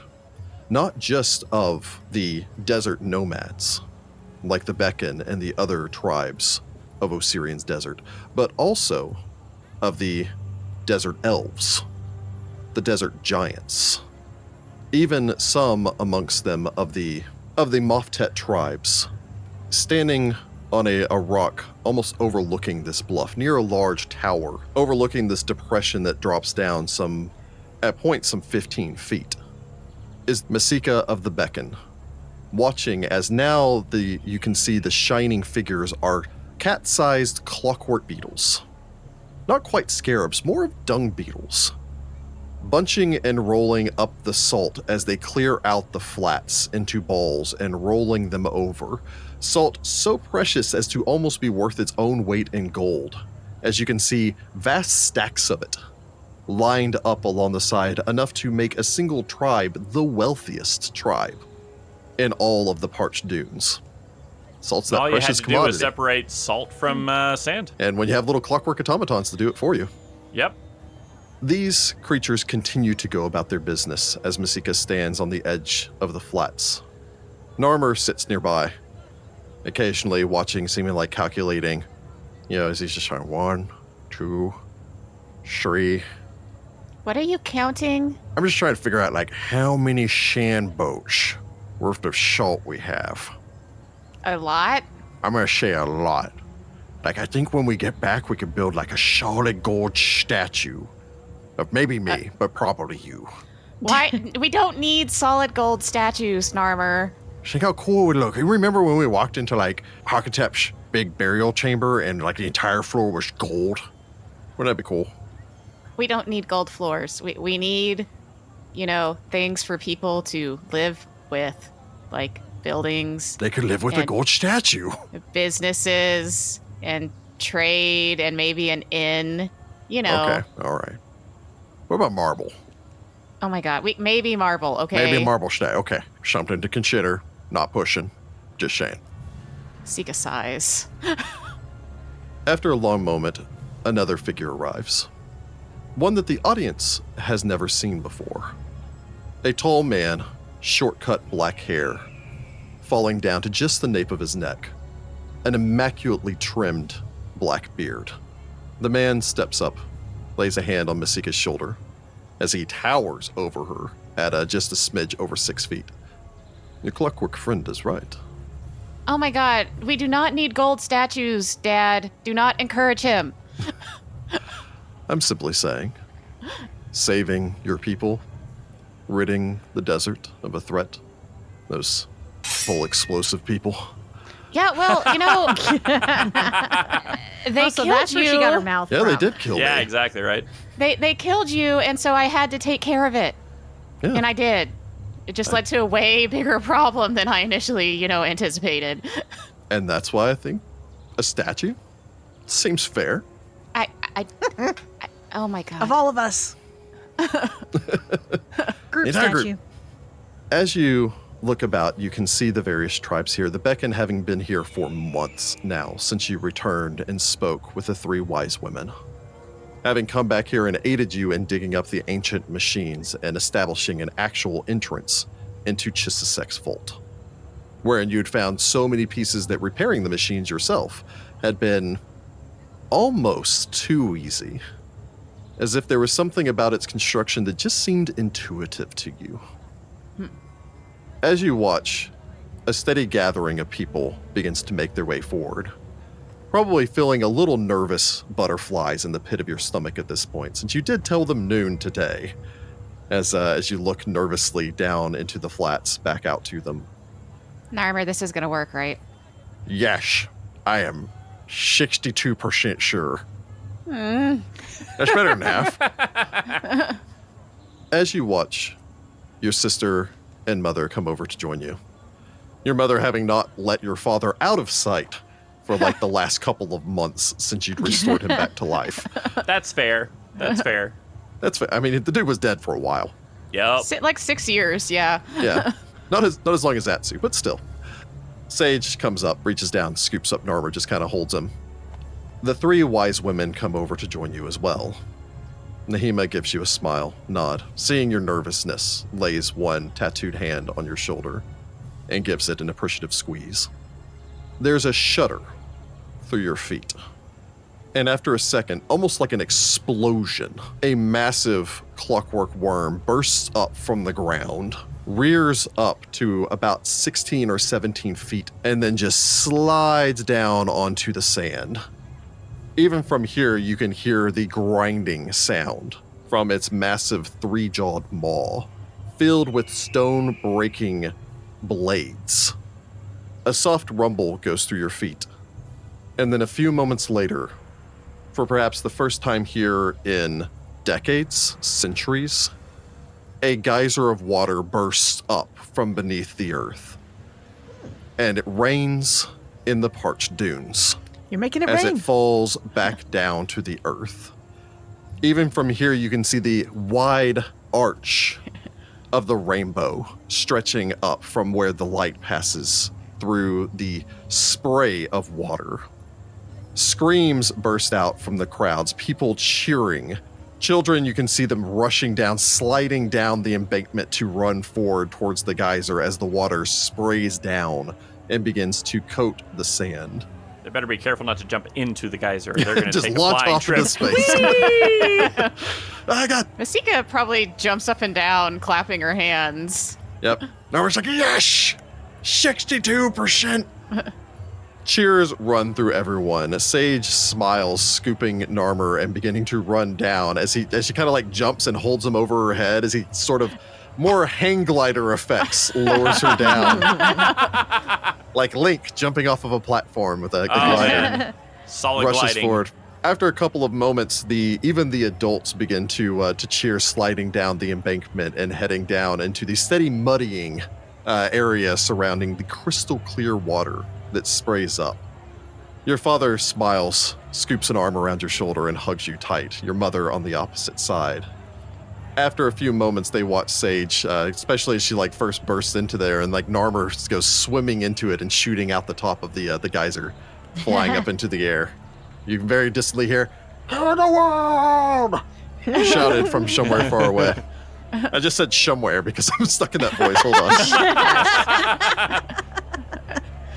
Somewhere over the rainbow. Somewhere. As you watch, having expected this, but probably still in a certain degree of not quite disbelief, Nahima places an arm around you and stands next to you. I mean, it'll take a little bit, but the oasis should fill up, and then we can start working on the irrigation system and get some crops growing. You've made a home. That was the plan. You've done well, child. Thanks. These last few years have been trying for you and for me. She sighs, looking off. It's one of those moments where you notice that there is more gray in her than you've seen before. Her trials in the sightless Sphinx having been obviously taxing. The small serpent around her wrist slithers up to her shoulder. Its tongue flickers out, kissing the side of her neck in an affectionate way. The people cheer for you, Masika. You have given them hope. I have grown tired, and the time has come for me to rest, and for you to take your place. What? You will join the wise women. I don't know if I'm ready for that. That's Seriously? Yeah. Seriously? I think you are ready. I mean, yeah, I've got a lot of magic, but I don't know if I have the, leadership skills necessary. You and your short time have seen more than I have. You have accomplished more than any of our people. You have made friends. She gestures out as you see some of the desert giants making their way out there, like scooping up a few of the young children, basically like two in a palm, and kind of holding them up so they can catch the water in their hands. Cute. Even the usual taciturn and stoic elves have made their way down to go and splash in the water and laugh, beginning a musical performance that you can hear the soft windpipes and string instruments wafting to you from the distance. They will be looking to you regardless of whether or not you sit amongst the wise women. This is simply making it official. If you're sure. I think after my long years of service, I deserve a retirement. I know usually we sign on this for life, but it's been a rough few years. And I think it would be nice to simply take a home here and let my feet rest in the pool. She's retiring to Florida, y'all. She's going for those beaches. She's going to put her feet in the pool. Masika gives her a hug. All right. I mean, of course. She smiles, glances past you, takes kind of a quick step away from you as a mud ball goes flying past you. Masika! Masika! Masika! What, Narmer? I did that! Where is my giant husband? Standing nearby, grumbly, staring out. Hey, Yes. can you pick up Narmer and just like chunk him right down in the mud real hard, please? Your husband steps forward from behind you. Sighs. Probably just kind of scoops you up and throws you over one shoulder. Hops down as you begin running off into the water as Narmer cheers.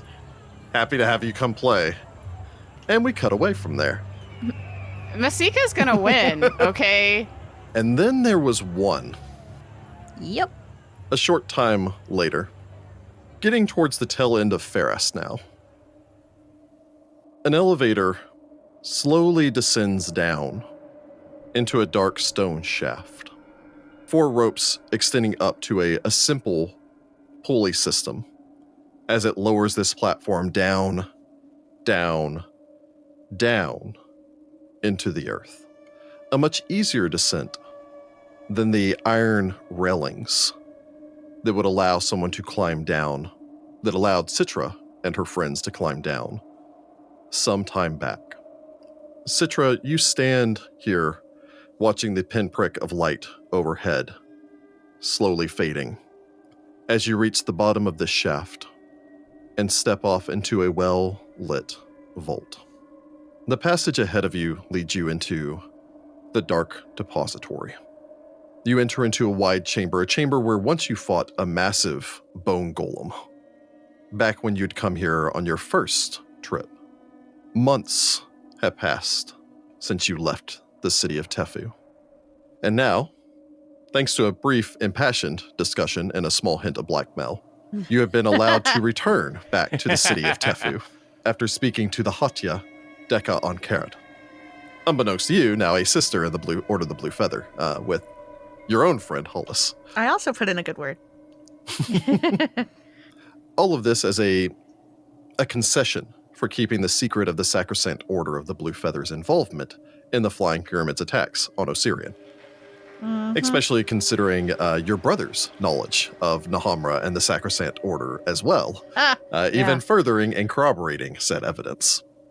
Where this depository was once dark, now the chambers shine with bright magical light. And workers in the black and white robes of the Church of Nethys move about carrying supplies, not to remove this place or make it even more secretive, to restore it. The temporary elevator, the lift that you taken to get down here, eventually plan to be replaced with a dedicated one, so that the knowledge of this sacred depository can be shared with the world. Cool. I guess they're really trying to live up to that no secrets in Tefu thing. Ha! Nice. You make your way deeper past a number of people that nod to you in that friendly way, as you've actually spent a few months now helping your parents in the restoration of this place, touching up the wall paintings and adding back the color to make it look like the vibrant place it was before it earned the moniker, the Dark Depository.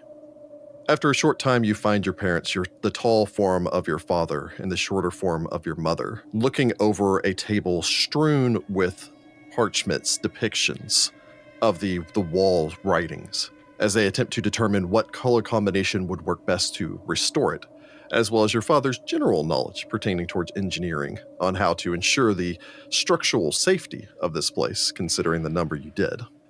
Of course, I can only imagine for Citra, it's always a little nervous seeing her parents down here where she had to literally deal with a slay living trap amongst the other various horrible traps that were placed on this place.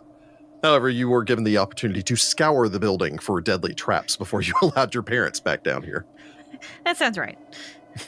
Let me go ahead and, I've gained a lot more ranks in perception. Let me go ahead and give that a quick once over again. Yeah. I've got a magnifying glass. Actually, I had the magnifying glass back then. You've had it since book 2. Yep. It's whether or not I remembered to use it. Yeah, that's true. Yep. As you step up, your father glances over, gives you a warm smile from behind his well-trimmed, pointed beard. I'm glad that you stopped by to say goodbye before you left. It would have been disappointing otherwise. Not going to be gone for very long. That had best be the case. Your mother gives you a smile, stepping over, giving you a tight hug. I'm hoping that Falta doesn't abscond with you somewhere. Don't worry. Even if he tried, I could hold my own. You have some levels on him. Yeah, I do, definitely have some levels on him by now. It's just going to be for a few days. That's my hope. Your father smiles and nods. The man looks tired, but in that good way.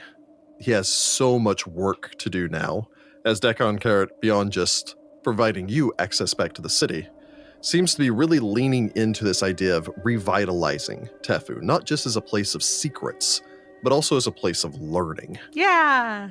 And as such, long neglected murals and structures in the city have now been getting a well-needed facelift. Nice. Be safe, and tell your friends hello, and that we thank them for their assistance. Don't worry. I will. He nods. Your mother just smiles, gives you a third hug, as again, she seems to be very nervous about letting you go, particularly after you told her some of the stories of what you got up to whenever you weren't here. She seems to be a little bit perhaps more protective than she was previously, which was pretty protective to begin with. I did bring her son back from the dead, though, so that's that is gotta true. count for Yeah. something. Yeah, I was gonna say you gotta get some like major brownie points in your family for the I returned your long dead son back to you. Back from the grave. I returned him from a pile of dust, dang it. The two of them smile, wish you well. Your father gives you a quick, handoff. Here's a couple of things that while you're out of town, I'd like you to pick up if you see it in the market anyways. Errands. He's not above giving his 18th level, or 17th level daughter a list of things to do while you're out. You turn, you make your way back. You ascend up the elevator back, blinking, I imagine, into the bright light of day, into the city outside. As the lift reaches the top, a shadow blocks out the sun for a moment, and a arm extends down, offering a hand to you. Yeah, Sitra takes it.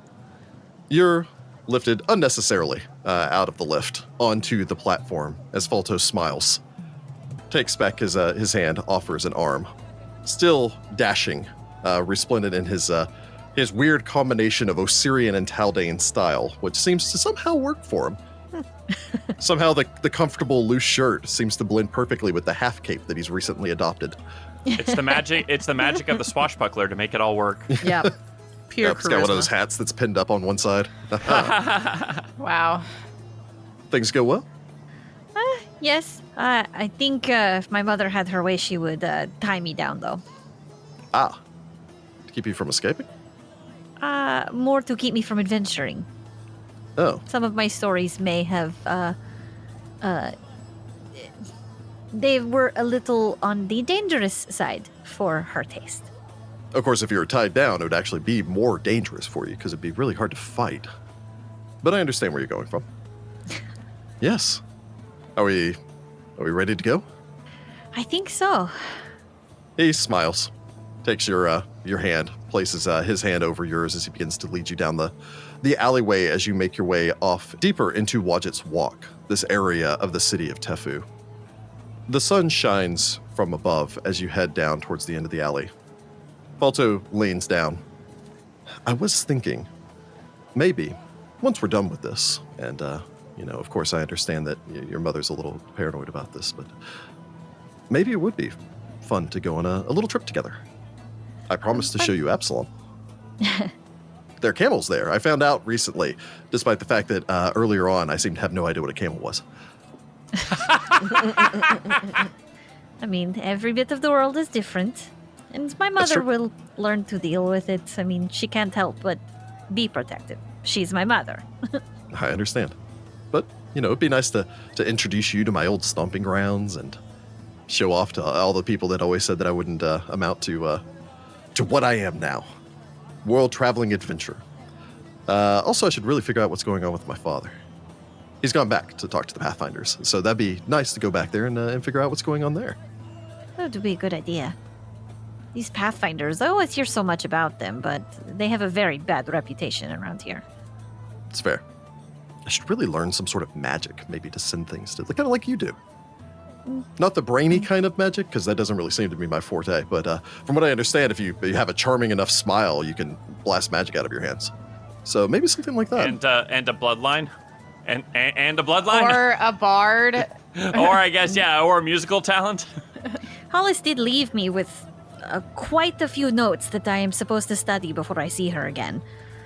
You do get Some of like them are- weekly books delivered to your house. Yeah. You've signed up for the Probably. Hollis Magic Continuing Education book CTEs. series. As you make your way down the path, you see the old sign for the Jackal's Prize swinging back and forth in the light breeze.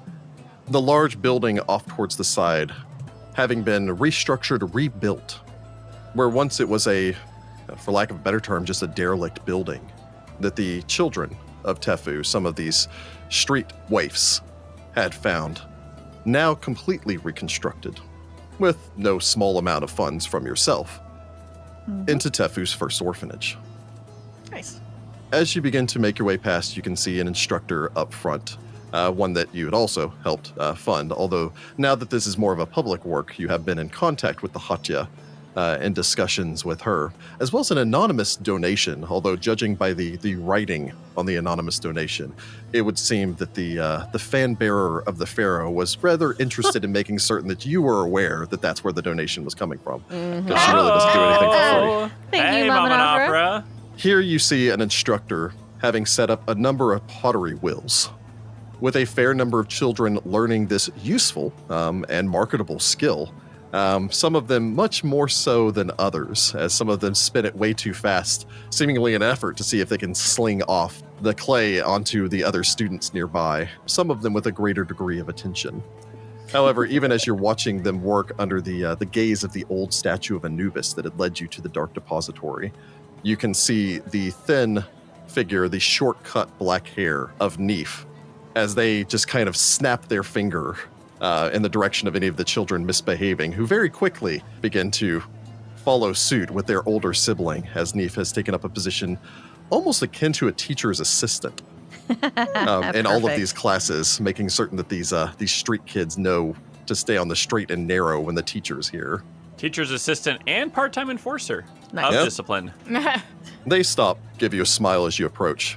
Nearby, you can see again, still thin, although quickly beginning to fill out form of Atsu, as honestly, he seems to have shot up a good 2 inches in just the last 5 months or so. Again, it's very awkward for you to be the full-grown adult and watching your older brother, you guys kind of start to catch up. Yeah. Atsu gives you a smile, watching the kids at work and seemingly doing his best to help out Neith whenever possible. Atsu steps forward, Neith shortly behind. So you're going now? Yes. Shouldn't be gone for too long, though. Mother's not going to let me out for sight, I don't imagine. Not for long, or at the very least not out of the city. Not without her. That is to be expected, considering everything. You tell all of the others, thank you, again, for everything that they've done. Of course. Neef nods. And I'll do my best to keep everyone here in line. I don't have any worries about that. But hey, you've done some good stuff.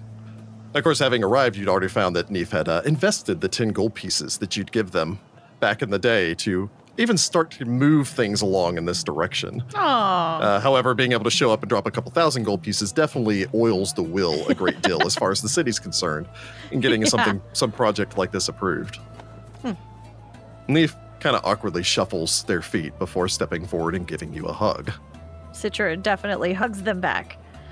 You know, I know the rumors and everything that you were involved in, all that craziness over there in Wati, but you did a lot to help the people here, too. I've made my way around to multiple places doing crazy things, so... And now, hopefully, you'll be able to slow down, unless... Atsu just kind of gestures over towards Folto, who gets the surprised look like, oh, wait, me? So he looks back. Unless somebody drags you into some other crazy adventures. I don't intend to be necessarily jumping headfirst into any new horribly dangerous situations or earth-shattering problems. But if they arise, I know what to do. Right, and I'll be there to help. Folto smiles, and she'll be there to keep me safe. Exactly. You know, that's what you do when, you know, he just kind of smiles and, like, awkwardly takes Citra's hand. You know, we're a team. Not team in the like Doorkeepers team sort of way, just in the Sitra Falto. Citro? I think that would probably work. Or Just Fitra. imagining what the broad Fitra. sheets of Absalom would call us. I'm going to go with Citro. I like Fitra myself. Fitra?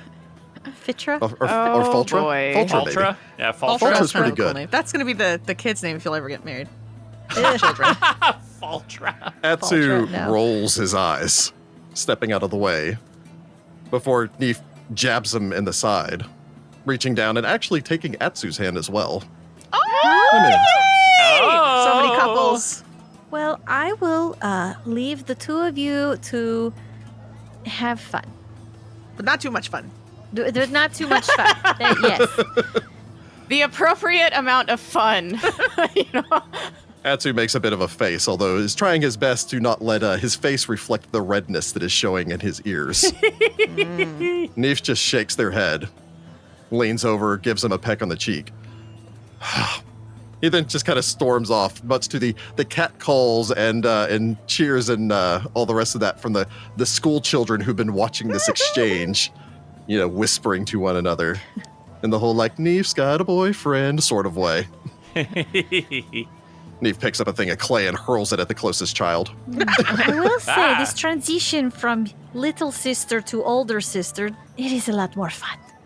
Well, I've never had a sibling, but knowing nothing about a subject's never stopped me from talking about it before, so. Falto smiles as the two of you make your way off in the direction of the docks. I'll bring art supplies when I come back. The children yell and scream in happiness. Everyone gets a romantic happy ending, except for Hollis, because Hollis doesn't care. No, Hollis has the best ending ever. She gets to join a secret organization, and I she get gets to be write a married to book. books and magic. You have Books to and learn a magic? secret call and response chant. Delightful. The best kind of love. So, we get now to one last transition. Our story ends where it began. The city of Wati, in southern Osirian along the Sphinx River, one of the three sister cities of Wati, On, and Tefu. Today is a celebration, an anniversary, if you will. A year has passed. Not since the eventual success of the Doorkeepers over Hakotep, not since any of the grandiose, huge accomplishments that you've made traveling through the desert. No. A year has passed now since the great raising of the dead. Since the awakening of the undead. Since you stood in defense of Wati. A celebration not just of that day, but of the weeks that followed to rebuild. A celebration of the champions who came to the city's defense when a pyramid darkened the sky and rained fire down upon it.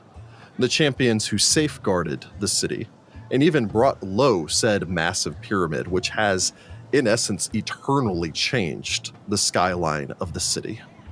We return to Wati With a new pyramid. with a new Oops. pyramid on it. I put it over there. Oops. At least it's all the way in the dead city, except for the one part that smashed a wall. Okay, It's true. it smashed It's a true. You guys wall did a and it pretty good may job. have destroyed that road, but they'll just like redirect around it. It's fine. Yeah. I'm just gonna say I'm a little disappointed that it didn't land in one of the noble houses in the undead part of the city. It would have been really Smush. fun. It would have been funny. That's what you get. The city is celebrating. Music fills the air, crowds walk the streets, banners hang between the buildings of the city streets and provide this bright, airy atmosphere.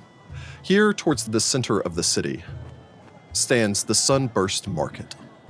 A large marketplace with on one side the Golden Lake, this wide viewing pool wherein the sacred crocodiles, the sacred albino crocodiles, still sunbathe after having been put back to, placidity, if you will, by the magic of Onuris during the uprising that had consumed the city following the Cawpoles.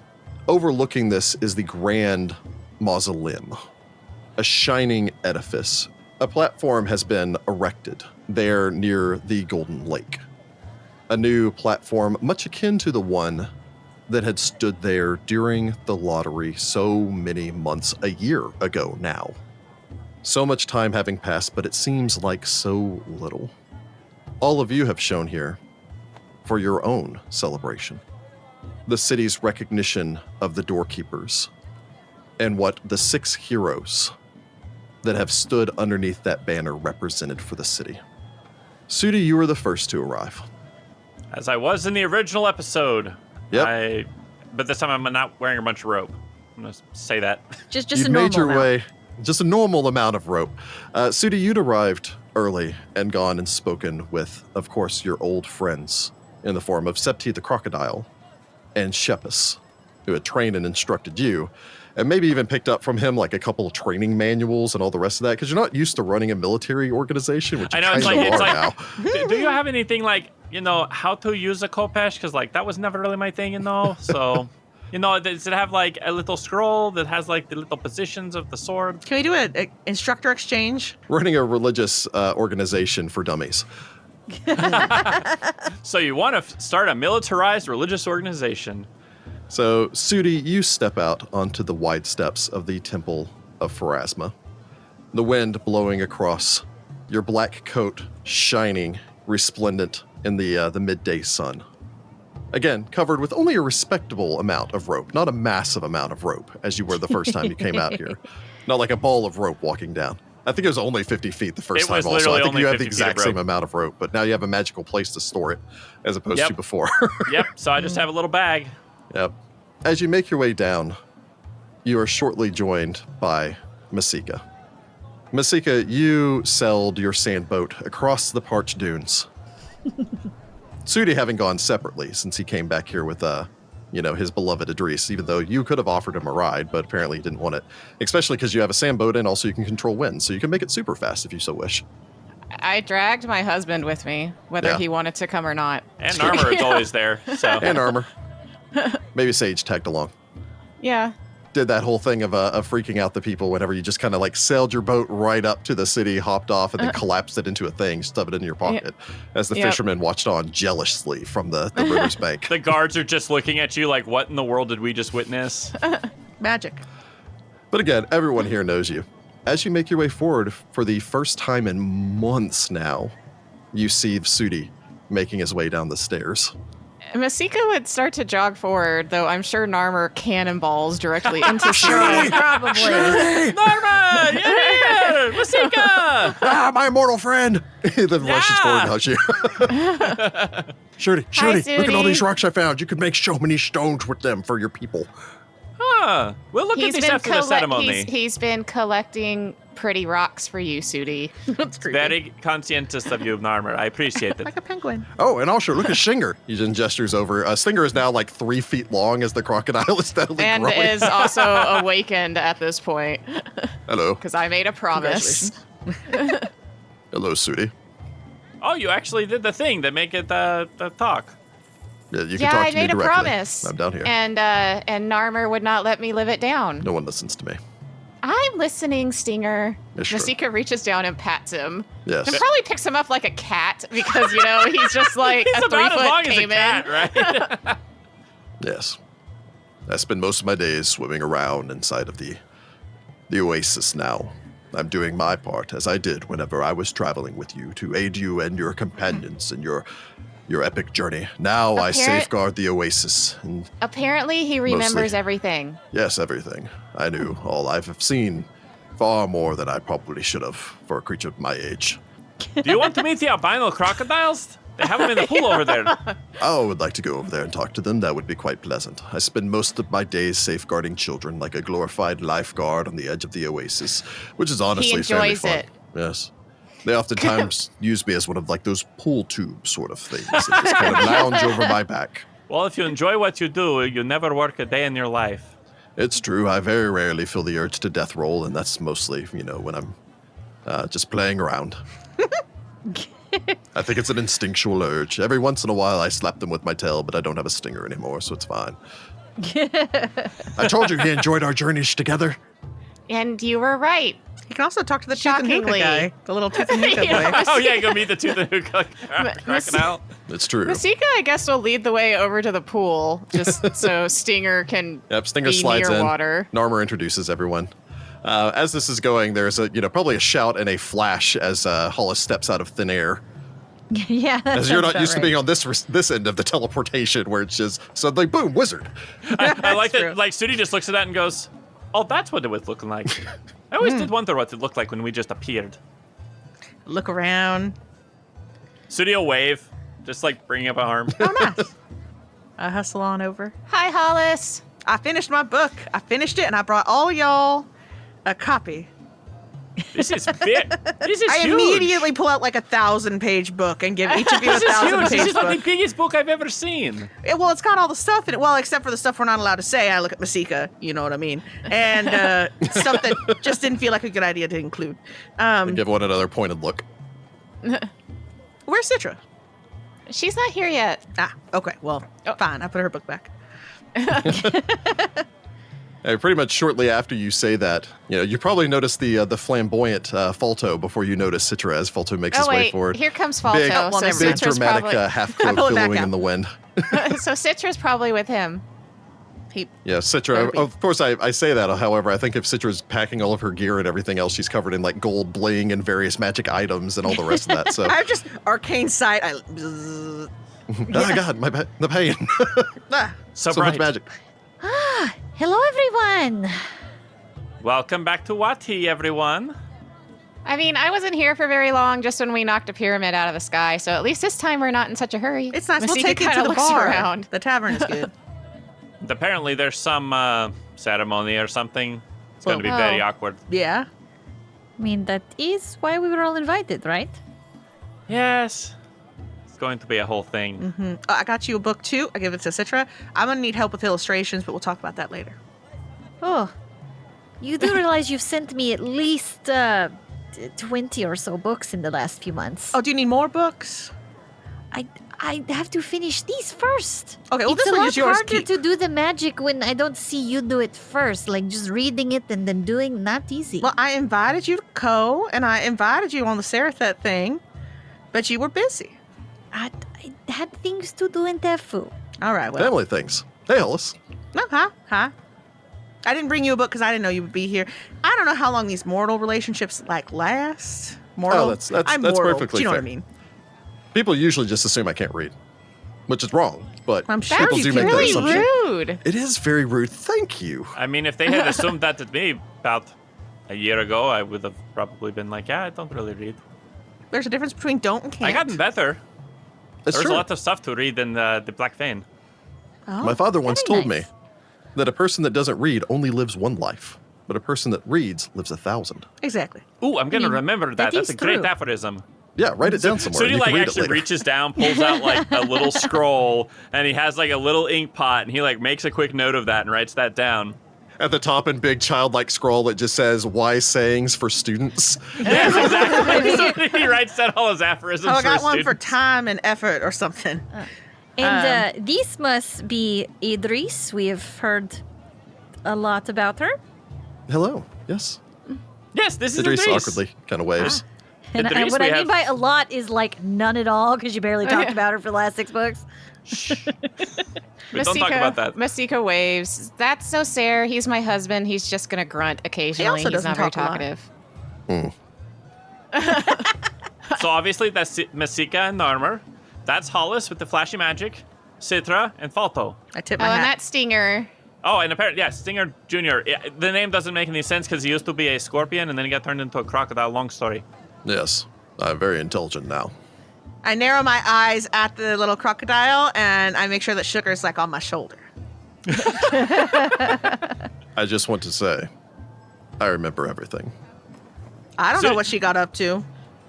So he just like looks forward, looks over at Sugar. Apparently, Sugar frequently tried to eat him when we were not paying Chickens attention. eat scorpions and other accoutrements. I'd eat them too, but it's a little bit hotter right now. Sudi Eventually. like turns to Idris and goes, You "Should we can't bring understand me. Should we bring chickens back? What do you mean bring chickens? Oh, you mean like, I thought you meant like start a trend? No, back to my town. They also eat scorpions. We've got cats. We're bringing we'll chickens back have into chickens. style here. You should. I know a great farm. Yeah, Well, I'm getting a ranch. little tired of goat, so it doesn't sound like a bad idea. I'll I find narrow a my place to gaze. place an order. Although I eat eggs and stuff, so I don't know why I'm narrowing my gaze. After a long time, all of you have a chance to basically reconnect with one another. The crowds steadily gather here in the Sunburst markets. Eventually, the bells for the mausoleum ring, and all of you take your assigned position as you step up onto the stage, the platform. Good thing they're here. carefully marked inside on like a piece of tape, so we know where to Yes. stand. Little hieroglyph that says "Stand here." All of you make your way up onto the platform. Probably all of you noting with some curiosity that there seems to be a covered section to the market here. An area kind of cordoned off and Oh, and we're gonna have a wrapped statue. in this Oh this gosh. large. Oh no! Oh, This if we have large one here, that canvas means wrap. Masika doesn't have to build one because there's already one here. Hollis is very excited about this. Sebti the crocodile makes her way down from the steps of the mausoleum, accompanied by the High Inquisitor Shepus. She steps forward and up onto the platform and raises her hands as the gathering here falls mostly silent.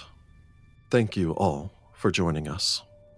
It brings me great pleasure to see the faces of our old friends. I was here a year ago when the Doorkeepers were founded. I did not know at the time that this group would go on to aid the defense of our city, to protect its people, and safeguard our livelihoods.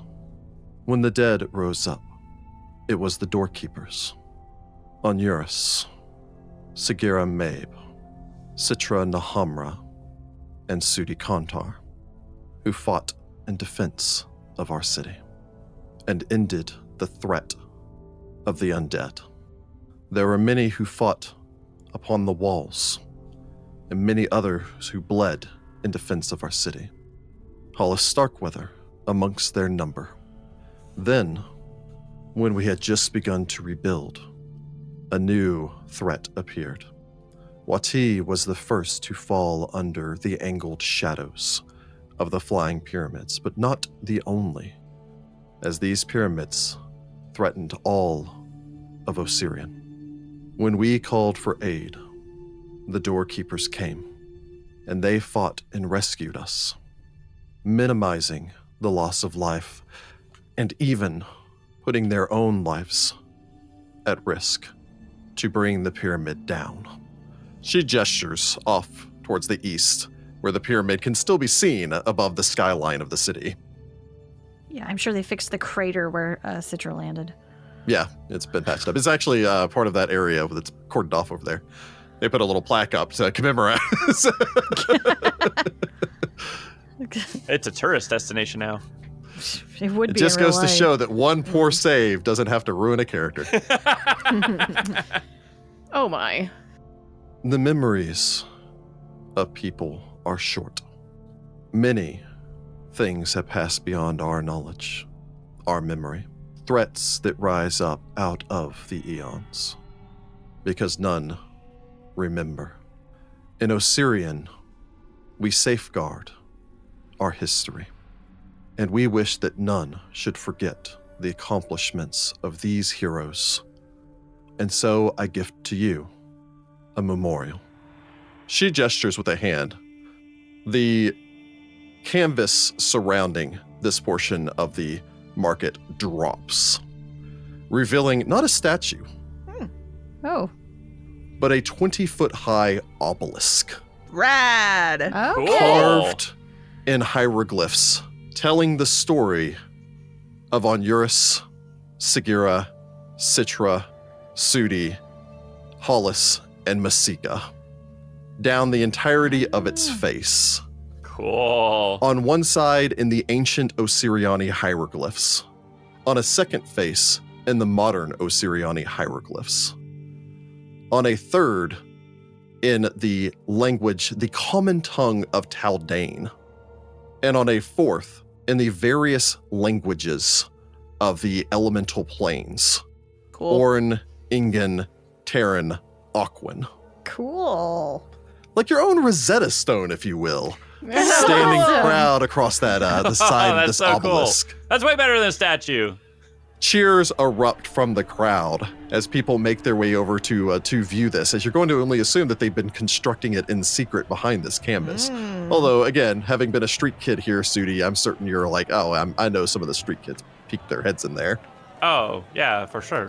I gotta send my parents a note. They're never gonna believe this. You got your own Rosetta Stone. I got my own obelisk. Look, Narmer, now you don't need a statue. You have an obelisk. That You know is what goes well? pretty awesome. I'm going to go over there and find out where I am. He then flies off to go and You know figure out what where he goes is well on the with story. an obelisk is a statue. Don't encourage Hephalis. Oh my No, god. we don't need a statue. Septi turns to all of you as the crowd begins to cheer. We're all just standing there awkward. The High Priestess of Pharasma smiles. You have done exceptionally well. I do not know the full details of what it was that you did, but I believe that Wati, Osirian, and perhaps even beyond owe you a great debt of gratitude. We thank you for your trust in us, for believing in us when, let's be honest, our story was quite far-fetched. Yeah, I wasn't here for that part, but I'm glad I helped stop the pyramid. Also, I hear you have a Temple of Nethys in the necropolis, and I'd love a day pass. You are welcome to go if you so wish. Yes. We have considered contacting the Nahamra family about helping us to restore some of the old sites within the necropolis. I think they would be more than willing when they finish their current project. There's a lot of libraries in Tefu. I'm certain that it will take some time. I suppose then, I imagine you all enjoy your celebration here, probably awkwardly, because again, you were never necessarily the grabbing the limelight kind of adventuring group. Definitely not. No. Falto Yep, helps. As the day wears on, you all decide to make your way off. Once most of the crowds have gone about to do their own thing, inspecting your new obelisk, which looks phenomenal in the classic Osirian style. Nope. Nice. Before making your way to the Tooth and Hookah to enjoy your evening, making your way in. There's cheers from the crowds as you're here, sitting at a table surrounded by friends.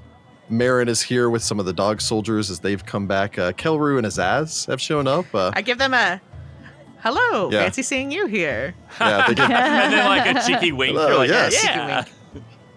you know, there's the various gathered individuals. I mean, of course, Tepmanib is here as well, chatting off in a corner, and is more than happy to come over and chat it up with all of you. Oh, see invisibility. I can see Quasen. Yeah, you can see Narmer Quasen and hopping around. Quasin made friends, so Narmer can Yep. talk to Quasin. Narma and Quasen are great friends, and then Stinger is introduced to Toothy, the resident crocodile for the Yes. Tooth and Hookah, as they're all kind of hanging around together and chatting. So I suppose to end this off, all of you spend the evening seated around a table in a room full of friends, listening to the tales of distant lands, stories of adventure and danger, tales of heroics and tragedy. These stories intrigue and excite all of you. However, you, of course, have struggled down a long road to get to here, the end of your journey, a place where you can finally rest and enjoy the fruits of your labor. As you listen to stories from these adventurers, from the dog soldiers or Kelru talking of distant lands, even Falto discussing what he's heard, you hear these stories of wars, invasions, and rebellions in faraway lands. But those are stories for another time, and for different heroes. And we'll pick it up with one of those stories next time. Ba-da-ba-ba, Oh my We did God. it! Victory! It's done! Wow. 222 Adventure complete. episodes Oh my of gosh, that's butt so kicking for crazy. goodness. Oh, man. We are going to be doing a after party, of course, on the Saturday following this. That will be Saturday, November 19th. Yeah. 8 o'clock Central. Bring your questions. And you can come and join us for our discussion over the events of I mean, it's pretty much going to be an AMA kind of thing, I think is really the plan. So Yeah. bring your questions, talk to us. It's going to be a celebration of, to be perfectly honest, by this point, while only like 4.5 years of podcast, basically 5 full years since we more or less started the recording stuff in January of the Find the Path podcast. It'll also be where we're going to announce what we are doing next. So if you're interested in hearing the continued adventures of the Find the Path crew, pop in then and, well, get your questions answered. Yep. And I suppose with that, good luck, Pathfinders. Bye, Oh, Pathfolk! man. See you next time. Bye, Pathfolk. Oh, We did it. We did Oh, it. man. we did it.